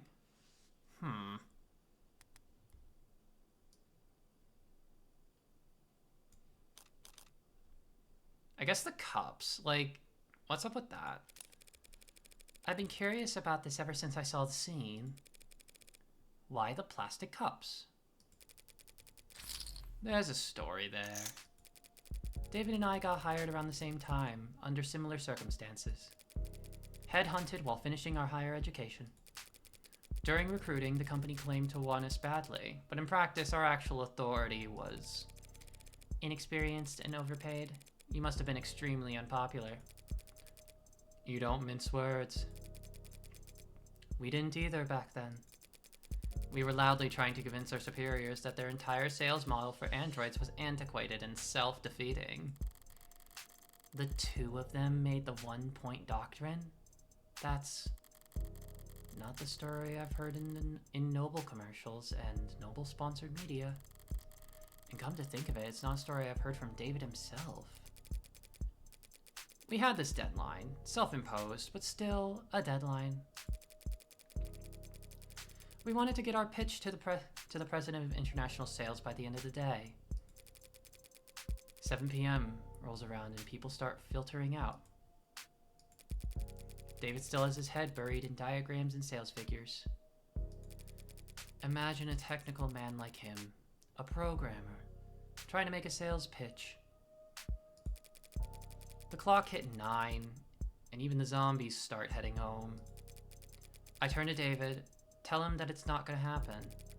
We're nowhere near finished, and the day's long since been over. He looked at me, like I'm the only other person on the sinking boat, and I've just stopped pitching water. And he says, "The president lives on the other side of the globe. We've still got all night until his end of day." We wrapped up at 4 in the morning. Just us and the cleaning staff. Back then, only half of them were ads. He finally sends the message and I'm ready to collapse. I've got nothing. We stared blankly at his inbox for the next 40 minutes, hoping that the harsh light would give us the energy to work through the next day. And we got a response. It wasn't long, but it showed he was interested. I'd been turned down so many times before then. Ignored, placated, passed up and ghosted, but not together. David and we had finally gotten a win. So David asks if I've got anything to drink. I've got a bottle of some swill in a cabinet at my desk, but he doesn't want to drink from the bottle. He says he wants to toast.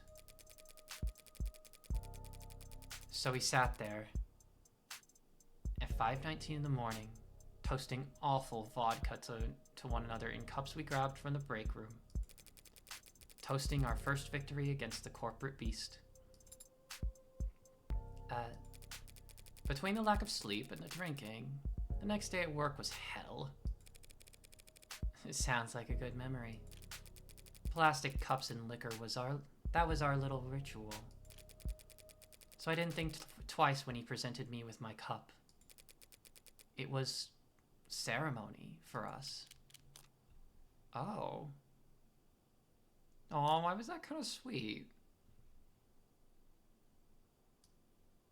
Why was that kind of sweet, man? History with Noble. As VP of Android Features, you're David's superior, aren't you? That's correct. Didn't you join the company at around the same time? David was always more interested in his work than he was climbing the ladder. He didn't like playing the corporate politics game. So he was unpopular around here? Not unpopular, no. Not the great Dr. David Asher. Misunderstood, perhaps. How so? He could be blunt, demanding, some may say. He wasn't trying to be, it's just not everyone could work at the same pace he did. And for as long as he did. Even with the whole company huffing those inhalers, they couldn't keep pace with David? Speaking of which, I don't see any at Jung's desk. Maybe it's just not something you leave out in the open at her level. So you wouldn't say that his work-life... So would you say that his work-life balance was... Balance implies the two are at odds with one another. We use work-life harmony here at the company. Fascinating. So was he in harmony? No. David always had plenty of suitors, but he was never willing to put the time in. But I'm sure you're more knowledgeable than I am on that subject. Right. What do you mean? I had to help him draft a lot of apology notes over the years for misunderstandings and double bookings. Scandalous. The A16 only entered production this year, correct? Correct. Pre-order started last holiday, and we began shipping in the first quarter. I understand that you were instrumental in the success of Worm androids. I played my part supervising the launch, yes. Weren't you the one who designed Synatonin? The factor that enabled communication between synthetic and organic parts? I'm surprised you've heard of that. I did lead that project, yes, but that was years ago. At the time, Synatonin was more than a novelty, a dead end. It wasn't until David took the reins on A16 that we found a use for it. Took the reins? He was a lead programmer on limb coordination, facial expression, exhaustion parameters, and he designed the synthetic nerves that made all that possible. David did all of that? That's a lot more than just programming. Was he always so gifted in that many fields? Did he fill those roles on the A14 or A15? No. He used to stick steadfast to his role as a software architect. That was his field of expertise. And he didn't wander far. But 2 or 3 years back, he started sitting in on other departments, taking notes. Soon, he was joining the discussion, proposing new ideas. And eventually, they came to follow his lead. Just like that? Just like that. So he just applied himself, and soon he was leading other departments. That's the kind of genius Dr. Asher was. Maybe they weren't paying him enough. The company profited the most, of course, but the entire industry benefited from his vision and leadership.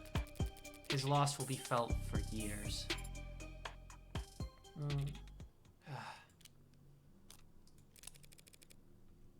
So this android, Sarah,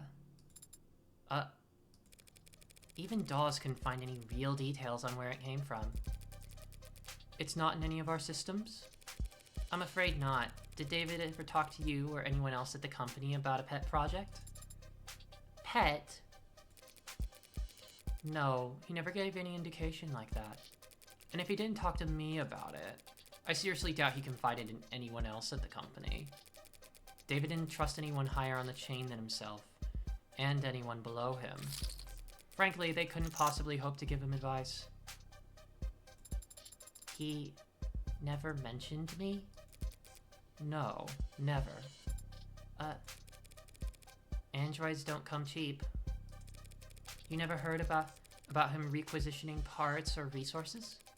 There were never any discrepancies with his company credit card? The company's accountants are mirthless, even by industry standards. They wouldn't humor anyone. Not even David Asher. If they had ever detected financial discrepancies, there would have been an uproar loud enough you could hear it in the mailroom. You have a mailroom? Not since the 30s. It's just a figure of speech. He could never have taken resources from the company without leaving a record. But no one would deny David Asher information. he would have been able to obtain all the necessary data to build his own android. Then, with enough time and money, he could privately purchase the raw materials himself. I don't understand. It must have taken him years to build Sarah. He wasn't doing anything illegal. Except the hacking stuff. So why keep it a secret? I don't know. But he was private, and a perfectionist. Perhaps he simply wasn't proud of his results. Could be. Well, thanks for taking the time to talk to me. I'm sure this has been a difficult day for you. A difficult day for all of us. A message from Fran? I'm running out of leads to chase. The brat better have some good news. Are you really going to take this to court? That's my plan. The circumstances may be irregular, but I'm still defending a client from a criminal charge. It's my responsibility to argue that he's not guilty of what he's been accused of. And is that what you believe? That he didn't commit suicide? I guess I haven't decided what I believe. 4:21 p.m., July 1st, 2086. In transit. Would you kindly slow the hell down? I'm sorry, Adonai. Was I walking too quickly for you? That wasn't walking. That was speed walking. Up 2 flights of stairs. It's very different. Speed walking? Sounds like a powerful technique. Is it like Zhenjiao? Just let me catch my breath for a minute. Adonai, is it possible that you are out of shape? No. But since we left the cab, your heart rate has... I'm not wearing the right clothes. Or the right shoes. Is that so? Yes. Also, I didn't stretch or hydrate, and the sun's reaching its zenith. That would have been several hours ago. Do you mean the air temp? You said it would be a short walk from street level, so I prepared myself mentally for a short walk. Then you took off like a rocket, and you didn't mention we'd have to go upstairs. Are you sure this place is even back here? The reviews online were quite clear. It's worth the trouble finding it. Maybe if you're a mountain climber. When I sent Fran hunting for a musician in David's circles, I expected them to bring me someone from the city orchestra or jazz club. The champagne flute and teacup kind of musician. But this is the tequila and neon part of town.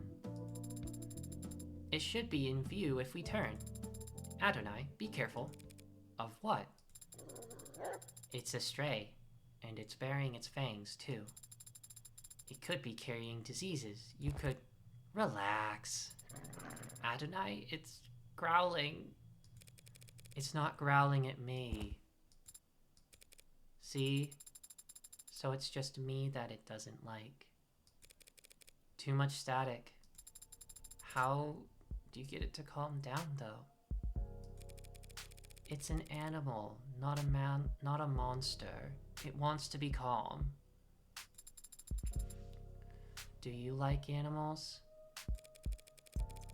What kind of cold-blooded freak doesn't like animals? Do you have a pet? No, never have. Why not? Because I don't want to take care of a pet. That seems counterintuitive to me. Well, it makes perfect sense to me, and I don't need it to make sense to you. But you notice you're only this talkative when it's just the two of us? Just an observation. You shy or something? Did David program you to have android anxiety? It's generally only appropriate to respond to comments that are addressed to oneself. Today I have rarely been addressed directly by people other than you. In other words, you're shy. That's not what I...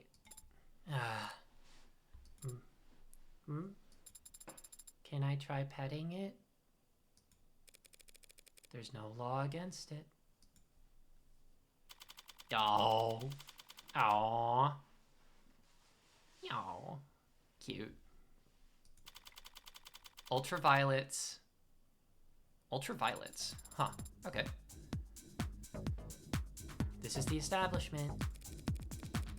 Now see if Isaac Porter is as habitual as Fran claims. Do you think Father was close with this man? This man who you've never met? I think he was close with him, yeah. At some point. I had some help making that deduction. Fran saw their metadata showed a significant cooling of interactions between the two of them, particularly over the past month. But Fran also saw a phone call between the two last night. So they were close. Do you think they were sleeping together? That is completely inappropriate for me or anyone to speculate about. Inappropriate? Adonai, it's only... I'm getting a very important text message from my private investigator. Excuse me. Did you catch the killer yet? No. What the heck? I sent you his position. I'm at his position. I haven't spoken to Porter yet. Anyway, there's no reason to suspect him right now. Lame. Surprised you're invested all of a sudden. Isn't David Asher a corporate sellout in your eyes? Everyone's a corporate sellout. But Asher gets respect. If I'm a demolitions expert, he's like a really good architect. That's almost sweet. I think. Asher started out working in Cube. So in the architect analogy, by today's standards, he's like, I don't know. As a kid, he built all his bricks by hand. Or something. You know, that lit homework can help you with forming analogies. Eat this analogy.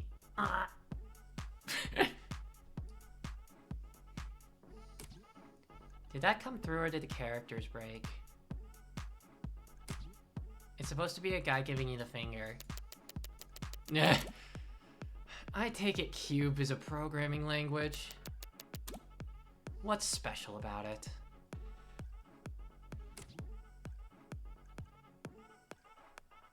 Pretty much anything coded in the last 20 years is web-based. You code with the assumption that you'll always be connected. So you can depend on having fat libraries of references to lean on. And if something does go wrong, your errors get reported to you automatically. But not Cube. You can look it up. But basically Cube was originally for robotics and like machinery. Stuff that had to operate in mines. Under the ocean. Middle of nowhere fields with zero signal service. So Cube had to be self-sufficient. How rugged. Where'd Asher learn Cube anyway? It's older than dirt. From like the 40s. God, the 40s are only like are less than the 2040s are less than 20 years away. I can't. Oh God. I don't know.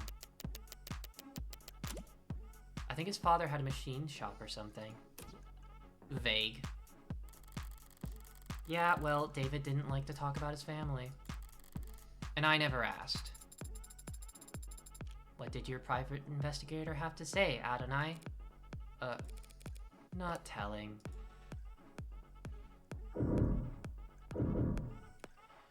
Oh, alright. We're doing more investigations. What's here?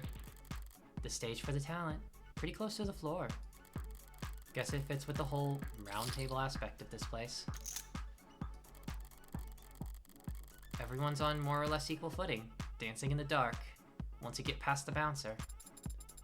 Do you think they might have met here? David and Porter? I can't see David walking in here. Because you found the walk so challenging? Because it's too loud to relax, and not dark enough to be anonymous. I see. What's that face? You've got an opinion to share? The atmosphere's not bad in here, but the music isn't quite. I'll find you a survey to fill out before we leave. What kind of music does an android even like? Early 21st century punk rock. Aww.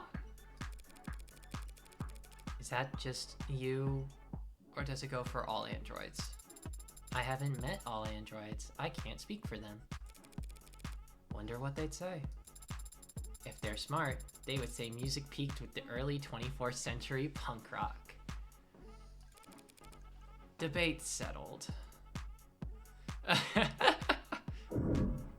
Aww. That's cute. A lot of this is cute. A bar stocked full of colorful selections and busy bartenders.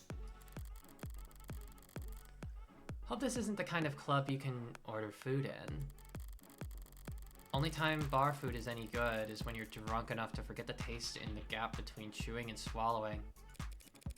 So you can, like, eat things? Yes, I can.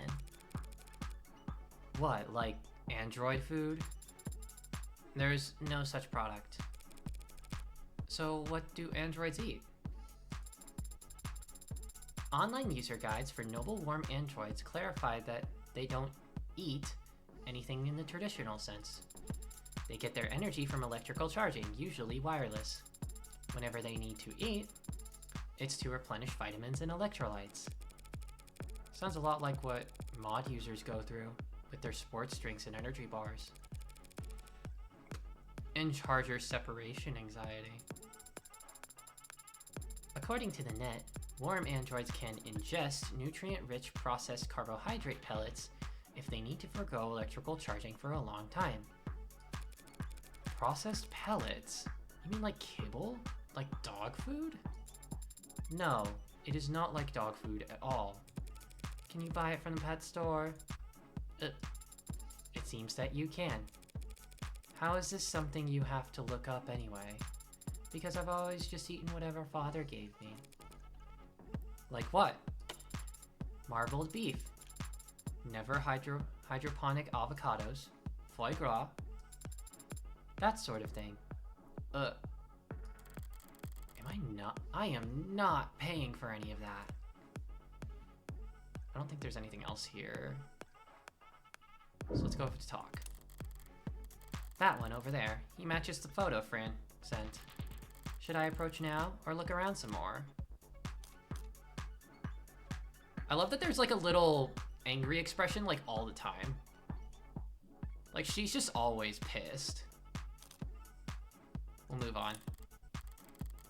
Okay, yeah, that's him all right. Looks like he's killing time before his sets tonight.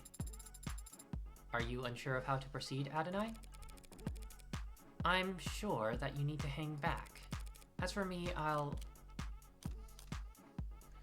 I guess play it straight. Isaac Porter. What's up? My name's Morgan. I was David's friend, and right now I'm his lawyer. Can we talk? Depends. Were you a friend from work? No. Over here. Thanks, Isaac. Don't thank me yet. I might just sit here, shut my mouth, and stick you with my tab. So what kind of lawyer are you? What kind of friend? I'm his defense attorney. Think you missed the bus on that, yeah? Then yeah. And I'm a friend that needs to know what happened yesterday. Doesn't everyone? Try somewhere else, friendly lawyer. I haven't seen him in weeks. You might not have seen him, but we both know that you spoke to him over the phone yesterday. Only a short time before he died. How the hell? Isaac, it's pretty obvious that you don't want this particular spotlight to linger on you any longer than necessary. So why don't we cut to the chase? No lies, no playing coy. Fine. Sarah? Yes, Adonai? The hell? Is that thing transmitting? I am not streaming any data, no. Porter doesn't seem to recognize Sarah either. One more person David was keeping secrets from. I need to record everything for the court. Fine. You two were together, is that correct? We were together. I ended it. Yesterday. Care to elaborate? Our entire relationship? Look, you can tell me everything once, and I can get it on record. Or you can hear the same questions over and over again from 1,000 different cops and Megs for the next 3 months. We met in a bar. I had seen him come in a few times. Each time with someone else. Each time talking with his mouth, but not looking with his eyes. Ticked me off. Scribbling on napkins and letting his single gin and tonic sweat onto the table for 2 hours. His dates would all go to the bathroom or take a call and slip out the back. One of them didn't make it 10 minutes. And he'd sit there the rest of the night, unfazed. Couldn't tell if he was oblivious or stupid or shameless or the most confident man in the world. And he ticked me off.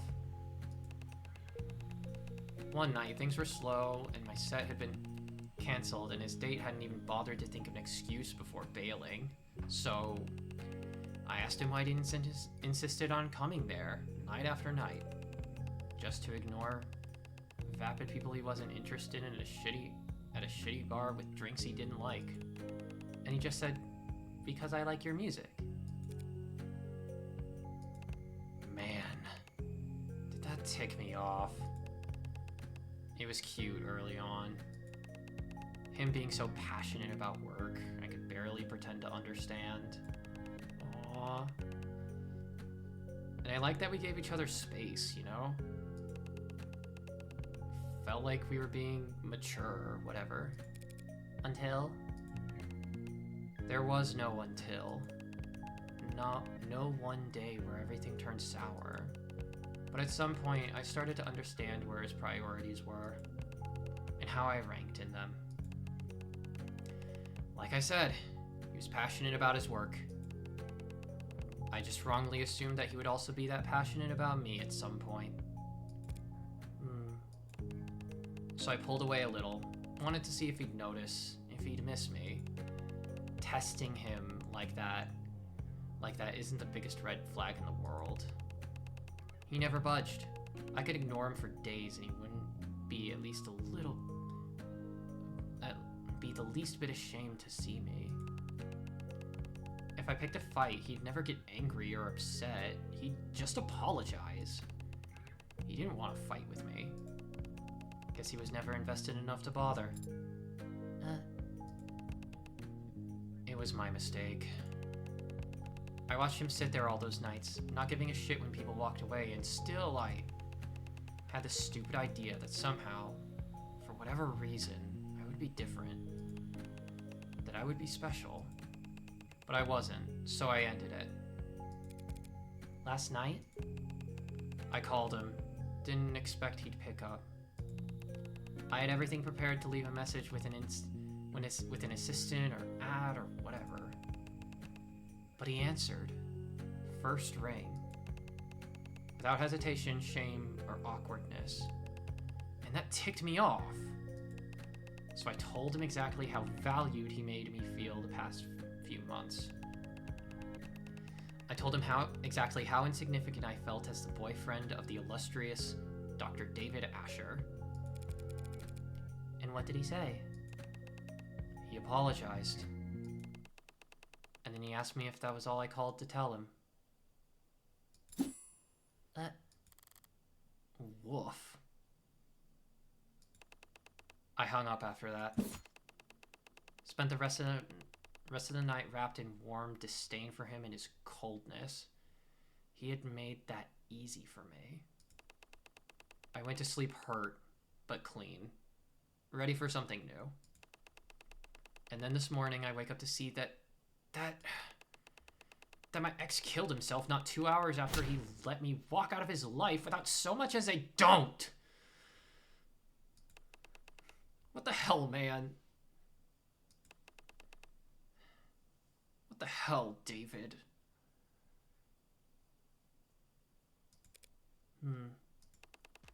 And now you're just the tip of the iceberg of lawyers and reporters and buzzards. Parasites who want to hear about the man who sent David Asher over the edge. I never wanted to be his last lifeline or the straw that broke his back. I just wanted to be his goddamn boyfriend. Turns out that was asking for too much. Oh. It's yet to be determined whether David committed suicide. You serious? You don't have all the facts. And you do? Any one of them point to anything else? Thought so. Thanks for your time. I'll let you get back to it. That's it? No summons? The court has no need for you to retell a sad story like that. The court, huh? Sorry to bother you at your work. Sarah, let's go. Damn. Okay. Your discography is very impressive. Yeah, thanks. And your range is remarkable. So it pained me to see that all your works in the last quarter have been so melancholy. I think... Well, what the hell would you know about any of that? What's the matter? Can't find the words? Need to steal them from somewhere first, butcher them before shitting them back out? I was not trained on any data sets that... Nah, pardon me. My mistake, really. Not your fault you're only standing here because rich prick nerds were allowed to rob the world blind for most of the century. Sarah, we're leaving. What the hell was that all about? He was under the false impression that I was programmed using a massive automated learning model in early 21st century. Not that. Why'd you talk to him? I wanted to. I just felt I should say something to him. A word of advice. People don't want comfort from strangers, especially when they're androids. They want it from the people they want it from. Coming from anywhere else, it's just corn syrup on a parched tongue. Doesn't matter how sweet it is, they'll just start gagging. You know a lot about people, don't you, Adonai? Compared to you, I'm a goddamn savant. Come on, there's not much time left. Is there still somewhere you want to investigate? Somewhere I need to return to, actually. Porter was right. As things stand, I don't have any evidence that could establish an alternative interpretation of facts. But if there did exist hard evidence that could prove his death wasn't a suicide, there's only one place I could find it at this point. final investigation sequence, maybe? We'll see. 5:16 p.m., July 1st, 2086. Noble Employee Housing Building. Okay. Penthouse. Oh, we're going back. The basement. You sure you don't want another look at the crime scene? I'm all out of time. Gotta approach this from the other angle. The other angle? You know, inductive versus deductive. Flip the chessboard and all that. Haven't you ever read a mystery novel? I've seen mystery films. Well, let's see if you paid any attention then. What killed David Asher? Poison. Poison. 10 points. There's a point system? Now how did that poison get into his bloodstream? He must have ingested it orally. And how do we know that? The medical examiner found no injection marks or wounds. And if he had inhaled it? Inhaled it? Why? Leave the whys to someone who actually understands them. I won't be able to understand anything if I don't have practice. Practice by answering my questions. I suppose it's possible, but highly unlikely. We would have found a delivery system for it in the building, like an inhaler.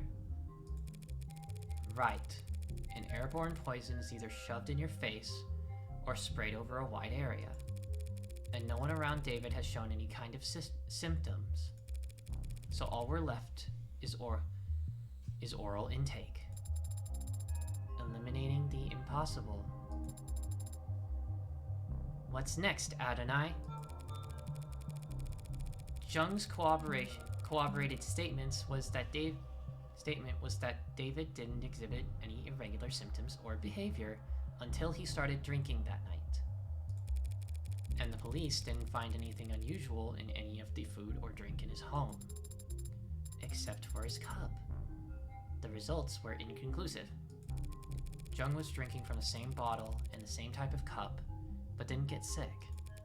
We have to conclude then that David's cup alone was poisoned. That all seems logical and consistent with police's theory of suicide. So why are we down here? Minus 10 points. Back to 0? David left the parlor and came back with whiskey in 2 cups. Jung told us as much, and apparently the cameras upstairs support her story.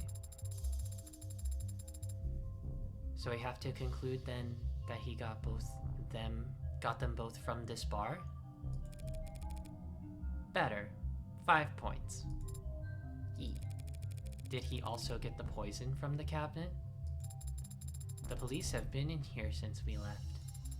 According to their ARCS files, they didn't find anything that matches the poison down here. So the poison somehow went straight into his drinking cup then. I need to flip this around again. But if you turn something 360 degrees, you just turn it back too. If I were the prosecution, what would I want more than anything? Proof that David knowingly added the poison himself. He wouldn't do that. And you can make that claim because there's no video evidence to contradict you. How long was David off camera? From 7:36 p.m. to 7:40 p.m. when he left the parlor to get liquid from this bar. Okay, I'm gonna snooze the ads for just a second. Snooze. So if we had David on camera for those 4 minutes and he didn't poison himself in that time, he would have a perfect alibi for the crime, proving his innocence. But Adonai, we don't have footage of that. There are no security cameras down here. I think there are. Oh? What? What do you mean? This whole building is coated head to toe in Penumbra security systems, courtesy of Noble. Every console, every corner, every android on every floor, it's all plugged into Penumbra. Except that. That panel is manufactured by Cotter Security Systems. Why would David put a console for a different security system in exactly one corner of his penthouse? I've never given it much thought. Well, it's been bothering me all day. But my curiosity alone can't scale a 64-digit wall. You mean signal hijacking, or whatever you want to call it. Have you tried it before? It is illegal and unnecessary. Father would not. He would not have installed hidden cameras in his own home. At the end of the day, I can't make you do anything.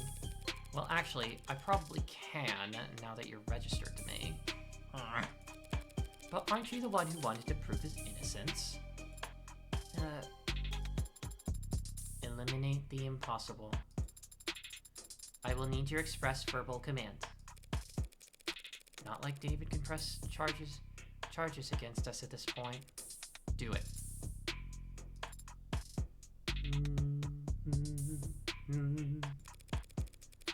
Did you really need me to say that? For the purposes of record keeping, yes.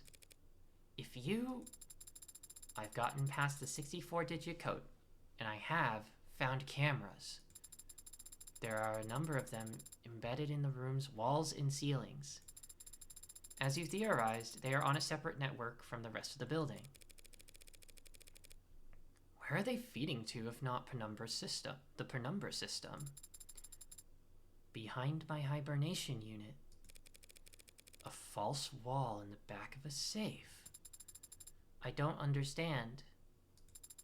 Why would Father possibly have hidden a system of cameras inside his own house?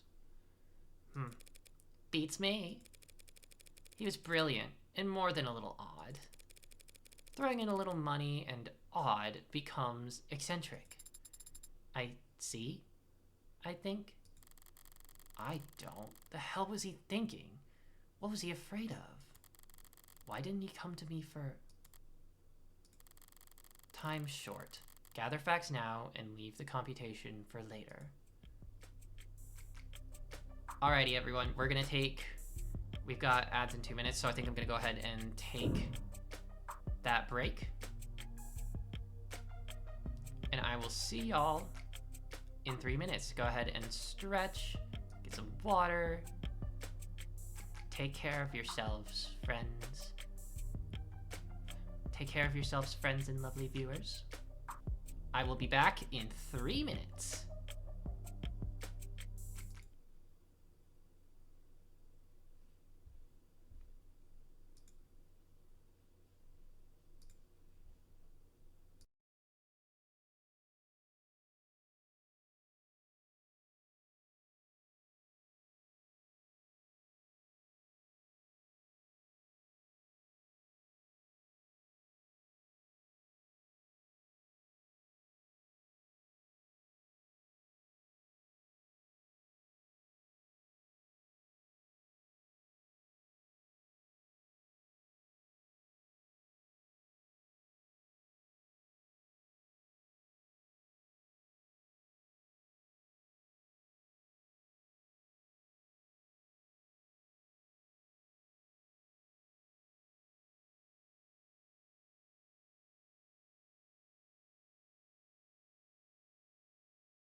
Hello, hello. Welcome back.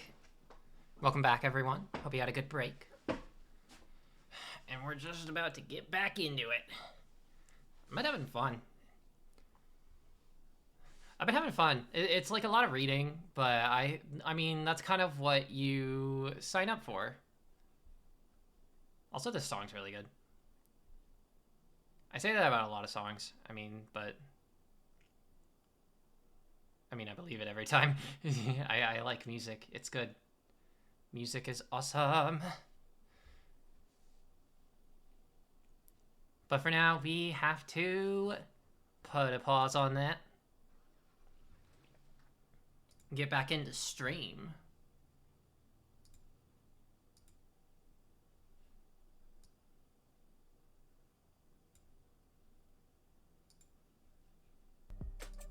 Radio. Radio, friends. Onward and upward.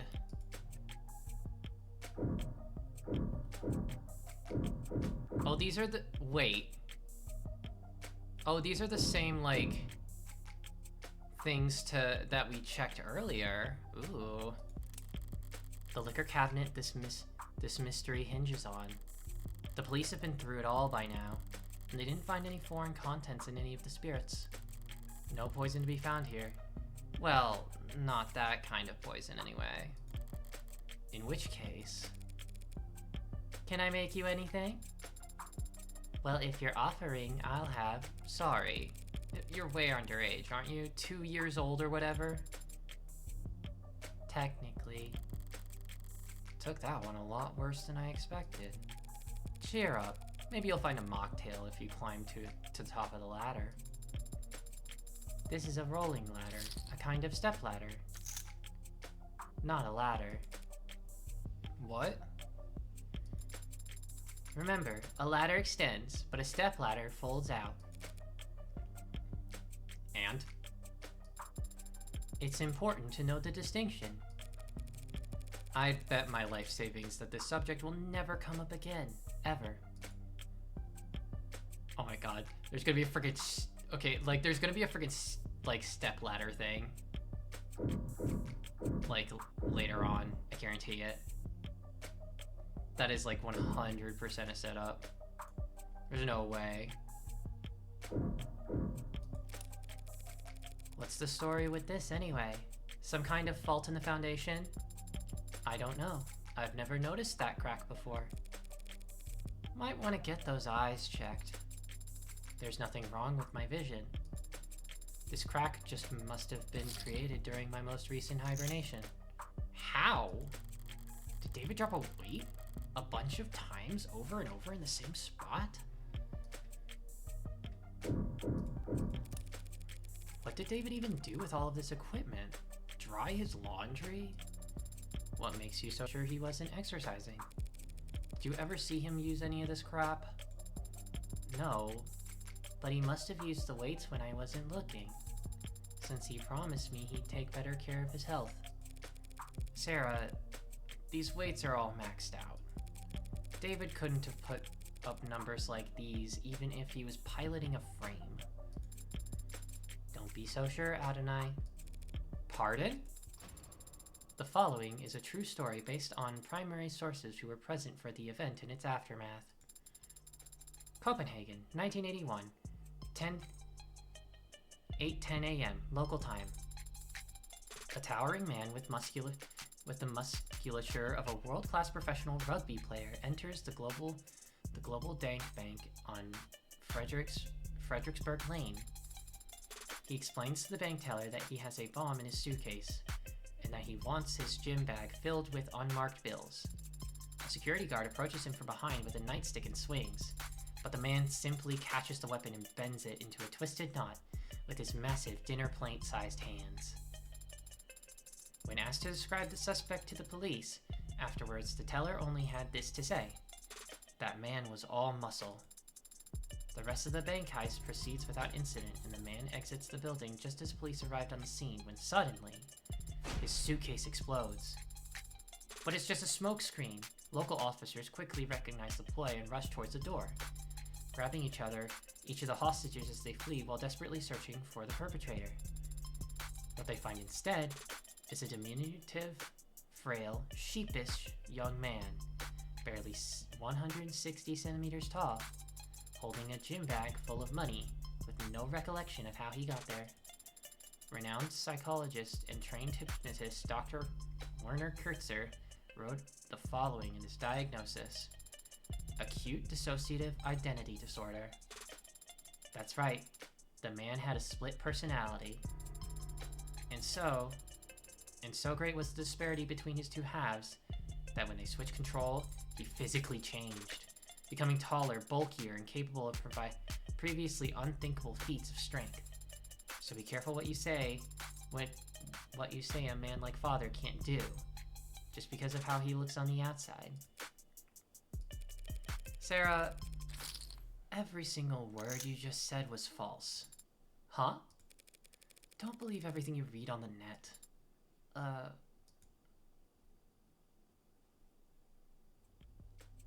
Oof. That was weird. Like, what? Huh? That was a freaking story, huh? Also, if it was a smoke screen, he could have just handed the bag off to like someone else as they like run out. Like if someone had a bag, they would have like slipped it and be like bam or whatever. I don't know. So is that the original? It was appraised and confirmed to be genuine. At least he didn't get ripped off. I'm a Philistine when it comes to this kind of stuff. What does an android see? I see a meeting. Or perhaps an encounter? Two apex forces of nature. Two kings of the forest. The stag and the tiger. I think, great. I'm officially less cultured than a robot. Alright, let's refocus here. So there's some kind of hidden door behind your bunk bed, huh? Essentially, the bunk bed would imply a second or a third. How do we open it? One moment. I see. Got it open already? I cannot open this door. Why? It is a Tethy's basics Sturditure. That anti-hack feature in the name was real? It's a closed system, Adonai. The hell am I supposed to do now? Strange. There was an if-then toggle enabled in the security parameters. I don't follow. When Father last adjusted the settings here, he made it so that the door would never open so long as I was hibernating. And he made it so that I was the only one who could wake her up. Meaning this is a door only I can open? It'll be a 6-character password, some combination of numbers or letters. Did you and Father have any influential moments in your life that revolved around a 6-letter word? Nothing comes to mind. Is there a code word that he knew that only I could learn? Oh, great.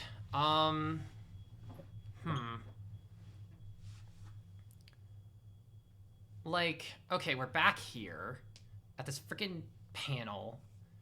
We have to figure this out. 6-letter word, 6-letter word, 6-letter word. Morgan.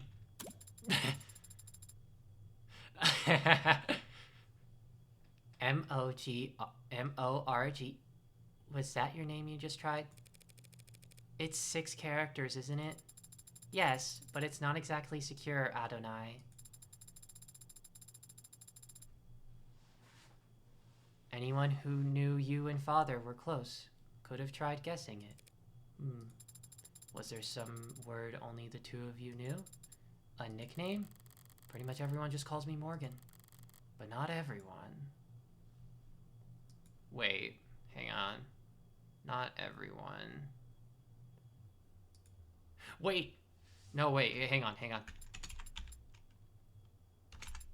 Maybe that. There it is! Oh! Hell yeah! It's opening. What was the password, Adonai? You'd never guess. Damn, alright. Cool. That's really cool. Did feel a bit out of character. David utilizing so much cloak and dagger tech. And I've definitely been struggling with the idea of him doing home improvement. But one step in here and it all makes sense. It's a panic room. Scary. A panic room is a place for rich people to hide in when people start bouncing bricks off their windows. They're typically not even on the blueprints. So when Noble built this penthouse for one of their executives, someone slipped this into the mix, and it's remained in Noble's blind spot ever since. All David had to do was repurpose it. Make sure you're capturing all of this. I don't want to miss my one chance because of a discovery technicality. I understand, but you needn't specify. My memory is flawless. I can play back visuals, sounds, sensations. I can even give detailed reports on air particulates. You mean you can smell? Better than any human, and some canines. So does it smell stale in here to you? Stale? It doesn't to me. Almost like someone's been in here recently. Almost like someone visits here frequently. Ooh. Oh. Oh boy. Alright, let's try booting up the computer. You don't think the console is password protected? 2 physical doors, a 64-digit code, a half-ton Android, and a secret phrase. If David set a password on his PCs, after all that, I'm going back to the morgue to have a word with him. Good, it's already signed in. You're looking for camera footage? Oh, this isn't... why are we looking at them, like, through the screen? I'd also settled for a note, plainly stating that he feared for his life. What am I doing? Here. You search for the video files. They'll probably be timestamped and formatted for short-range devices. I have the subfolder. The cameras stream live data constantly, but the files are clipped at fairly regular intervals. Once every week, it seems. Most recent video file here has footage going back 8 days. It was accessed yesterday, around 4 p.m. You were asleep then, so the only person who could get in here at the time is David himself. Alright, let's see it then. Of course, it's just that I am having difficulty. Try double-clicking? I have been trying to open the files from the moment I discovered them, Adonai. But they are encrypted. Damn it, David.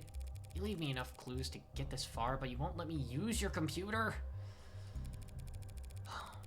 What's the brand on the encryption program? If I rush a subpoena, they might have a backdoor I could bluff them into. These files were not encrypted with any commercially available tool. This appears to be Father's own work. Shit. If David Asher hand-wrote the encryption on these files, there's no one alive who could... Hey. Was Dawes just flattering you back there? Or is your processing power really that special? Adonai, Can you break his encryption? Yes or no? With enough time. And how much time would that be? I would estimate at least 2 to 6 hours. That's a 4-hour window. No matter how sophisticated encryption is still just a code that must be deciphered.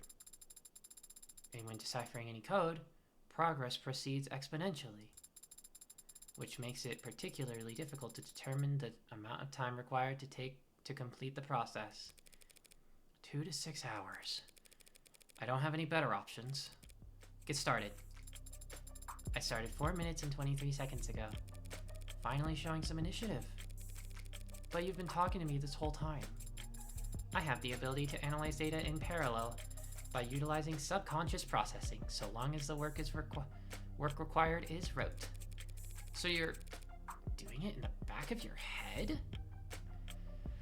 What the heck? Yeah.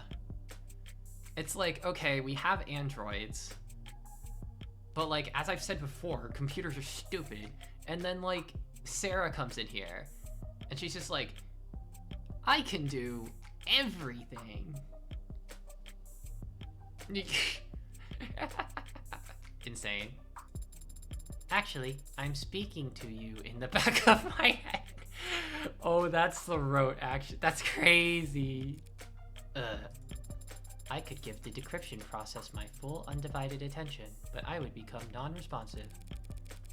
Hey, that's a pretty nifty feature. I'll have to keep that in mind. Alright, can you take this show on the road? Or do we have to rip the computer out of the wall and find a battery? I have copied the encrypted files and will work on them as we travel. We can leave whenever you're ready. Still can't believe David let me get this far just to shut the door in my face at the last second. But he did let me get this far. And the computer's not the only thing in here. The cabinets are a lot less eye-catching than his computer, but knowing David, that's all the more reason to check. Ooh. Lots of paperwork. Bonds and holdings. A platinum bar? His birth certificate might be nearly as valuable. Can't imagine what people would pay to steal David Asher's identity. And down here at the bottom, a binder. Noble's logo on the front, and in the middle, enough pages to dwarf one of those phone books you see in period pieces. They're masking it in legalese even on the table of contents, but basically, this is his employment contract.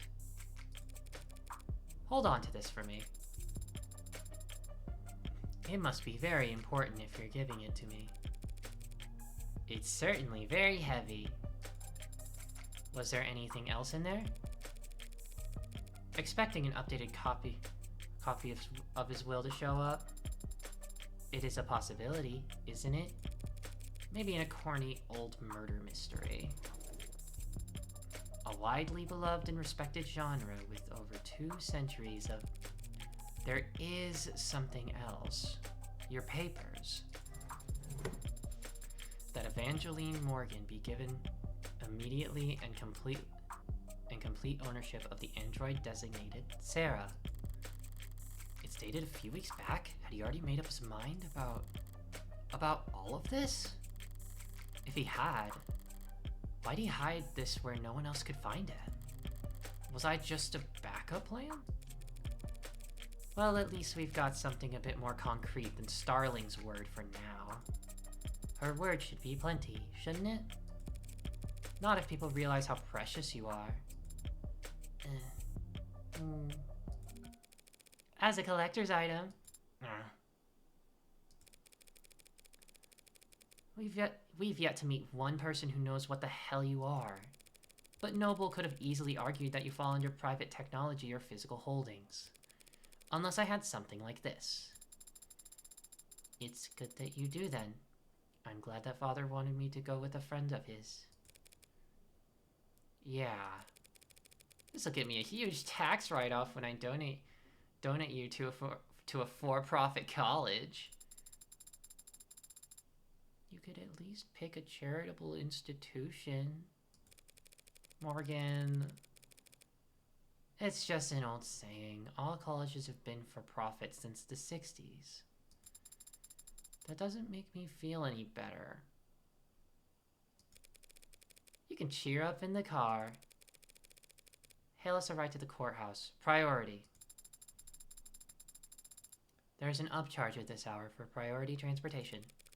That's irritating. But I'd like to have more than just a few minutes to prepare once we get there. The upcharge is a multiplier of 5.7. I'll prepare on the way over. Very good, Adonai. 5:48 p.m. July 1st.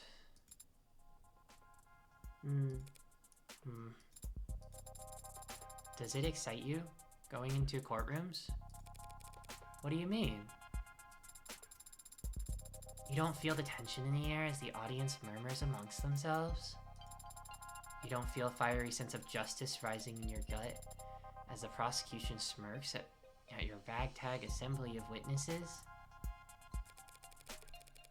Do you really think that this is gonna be like some kind of movie where the good guys save the day? Probably not. Though that would be nice if it were.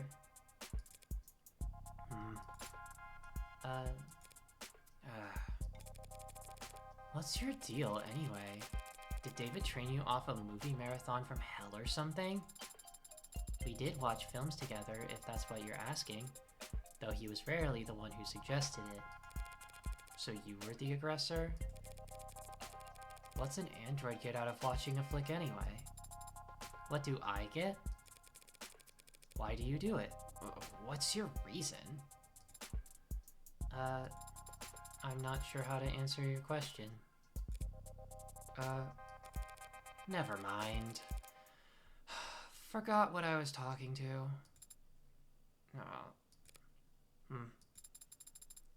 I like the performances. Sure, there you go. Got a crush on Humphrey Bogart or something? He's a handsome man. But it's not the actors I like so much as their performance. The truth is, besides father, I have very little experience when it comes to people. I hadn't noticed. I read the net, and I watch people, and what they share of their lives. But it's also subtle, so hard to follow. There are so many unspoken rules that can't be taught, only learned, and I often struggle to grasp them. You're all so complex, so detailed. But the characters on screen are exaggerated, larger than life. The actors enunciate. Their body language is precise and meaningful. Their faces are bright and softly lit, and their eyes are... It's fiction, so these characters and their stories, they have a beginning, a middle, and end. And the people on screen don't ask anything of you, except your attention.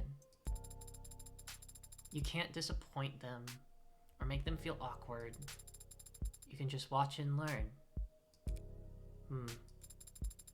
But what about you, Adonai? What about me? Do you like movies? Yeah, sure. Back when I was a kid. Really? Who was your favorite director? What was your favorite film? It was a long time ago. I don't remember.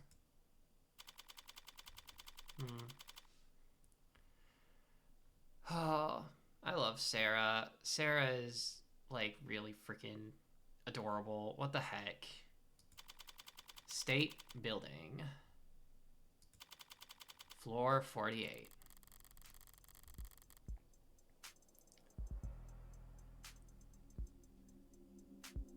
Ooh, the courthouse. Rightio. Okay, we're gonna keep going a little bit longer. But I'm gonna be saving... I'm gonna try to save the trial for next time. One thing I'll do is I'll go ahead and save here. Boop. But we'll keep going for a little bit. Things are quieter than I expected here at the courthouse. Though I always felt courthouse is a bit of a misnomer. Government building is probably the best way to describe these towers. All-encompassing and impenetrably vague. 100 floors of officials, and documents, and paper pushing queues, with a couple dozen courtrooms squeezed in along the way. Didn't think I'd be arguing in court when I woke up today.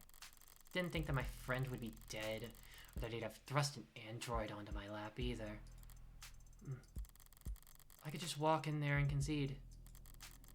Emma would be irritated, and more than a little confused, but I could play it off as an exercise in grief. The android would complain, loudly, of course, but I wouldn't have to listen to it. Now that it's registered my name, I could probably just order the damn thing to reset its memory. But I haven't done that. And I guess I don't plan to. Why? It must be because I have my suspicions as well. Sarah insists that David would never commit suicide, and I haven't actually stopped to ask myself whether or not I agree. David was rational, subdued, private, hard on himself, and not prone to emotional outburst. So maybe that's why I'm finding myself outside a courtroom, prepared to humor an ad's suspicion before the state. Because I don't really believe David killed himself either. What's your progress bar at? I can confirm that I am making progress. Well, shit. Let's not get ahead of ourselves. But it would be difficult to summarize that progress in terms of completion percent. Give it your best shot anyway. 4%. Are you feeling confident in your case? Markedly less so after hearing that. Do you think the judge will be amenable to your argument? What are you talking about? Do you know the judge we've been assigned? Are they particularly lenient or strict? Adjudants are always a coin flip, so... you do know what an adjudant is, don't you? Are you expecting to see a bearded old man with a robe and gavel when we get in there? Should I not? Adjudants are android judges, okay? With all the authority that entails. I am surprised that people are willing to accept rulings made by automated dependents. Rulings come from landmark cases in higher courts. Those are passed down by actual judges, real people with decades of study and experience. But not every eviction case or traffic ticket that ends up in court requires years of legal expertise. Sometimes all you need is a referee and a sentencing algorithm. So, androids are used to reduce caseload? Been that way for decades. But how was a law that replaced judges ever enforced? Wouldn't there be injunctions? Stalling? Judges did fight it for years, at every level, and in every theater. But the public lost their patience for that kind of obstruction during the 60s. The state needed to shred budgets across the board. And so judges that couldn't be replaced by years of legal battles were instead ushered into early retirement by the unrelenting force of our great nation's accountants. And it's not controversial, having machines determine sentencing for human beings. Whatever controversy there is, it gets aimed at the machines, not the people who put them there. And the machines can't lose sleep over it. Besides, used to be that even the most high profile of crimes wouldn't get a court date until weeks or months later. Nowadays, most crimes are prosecuted within a single business week. And that's not rushing things. Keeps people in my line of work on their toes, that's for sure. I'm just surprised to hear that there's so much haste. Don't they teach you about classical conditioning in android school? You gotta feed the dog immediately after you ring the bell. If punishment doesn't follow the crime in quick succession, the lesson doesn't stick. I see. But if adjudants are so effective, why aren't they used in every trial? Why aren't they used in politics? That's a logical question to ask. And the answer is... that logic only gets you so far when it comes to people. Doesn't everyone want the courts to be just as possible? If adjudants are truly impartial and incorruptible, everyone wants justice, sure. But there are other considerations to be had, such as... disgust. Whoa. What? That's all people really care about. What all their morals boil down to. Just what they do or don't find disgusting. Ugh. Only problem is, everything's more palatable when viewed through a screen. So when everyone sees the world through AR and cameras and no one ever gets dirt under their fingernails, you'd be surprised what you can get away with. I don't understand. Yeah, well, therein lies the problem.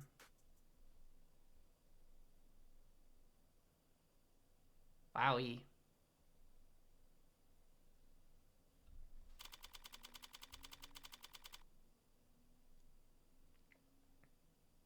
Alrighty, I'm thinking, like, especially after that exchange, I'm feeling that we are coming up on the point where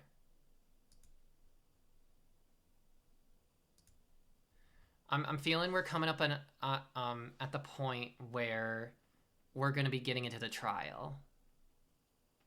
So I think, wow, it's all freaking black. It's a black screen. Courtroom 48D. And I'll keep it like that. Yeah, okay, I think this is definitely right before the trial. We are, like, in the courtroom.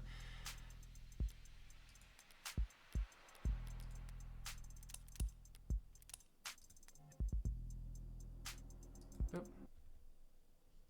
Well, everyone, we got a lot of information in that one. Whew. Alrighty. Thank you all so much for joining me tonight. I really appreciate it. It was a fun time. I had a great time reading through these and trying to figure out what the heck happened. I still really don't know. I don't really have a theory yet. I'm not convinced that, like, Jung had anything to do with it. I think that, like, I definitely don't think it was actually suicide, but, like, I think, I do kind of think there's a lot we don't know. It's like, what actually did happen when he went down for, like, those 4 minutes? When he went down to the basement for those 4 minutes? I think that's kind of the question that needs to be answered.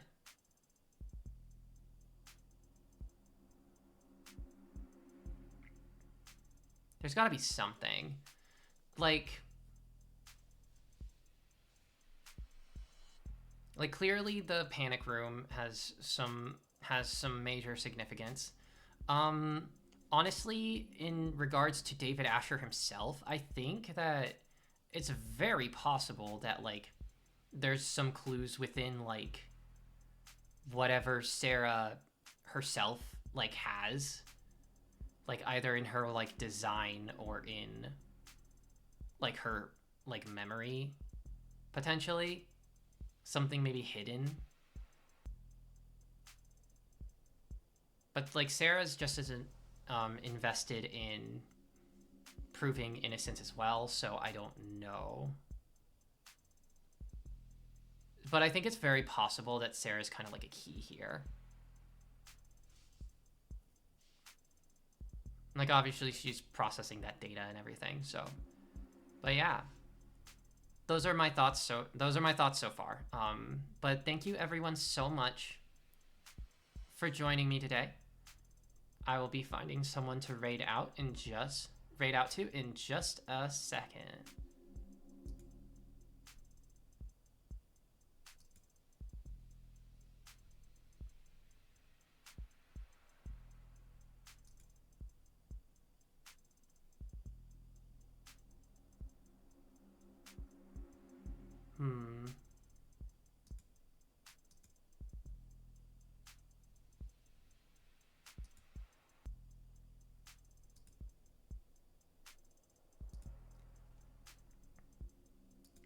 Alrighty, we're gonna be rating.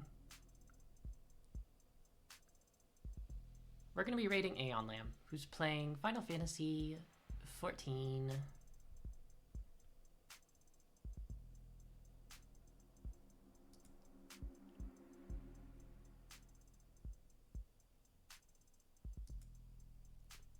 Looks like they're doing some.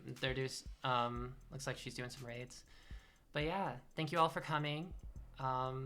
And I will see y'all. I will see y'all next week. Bye-bye. And remember, take care of yourselves. And hearts to all of you.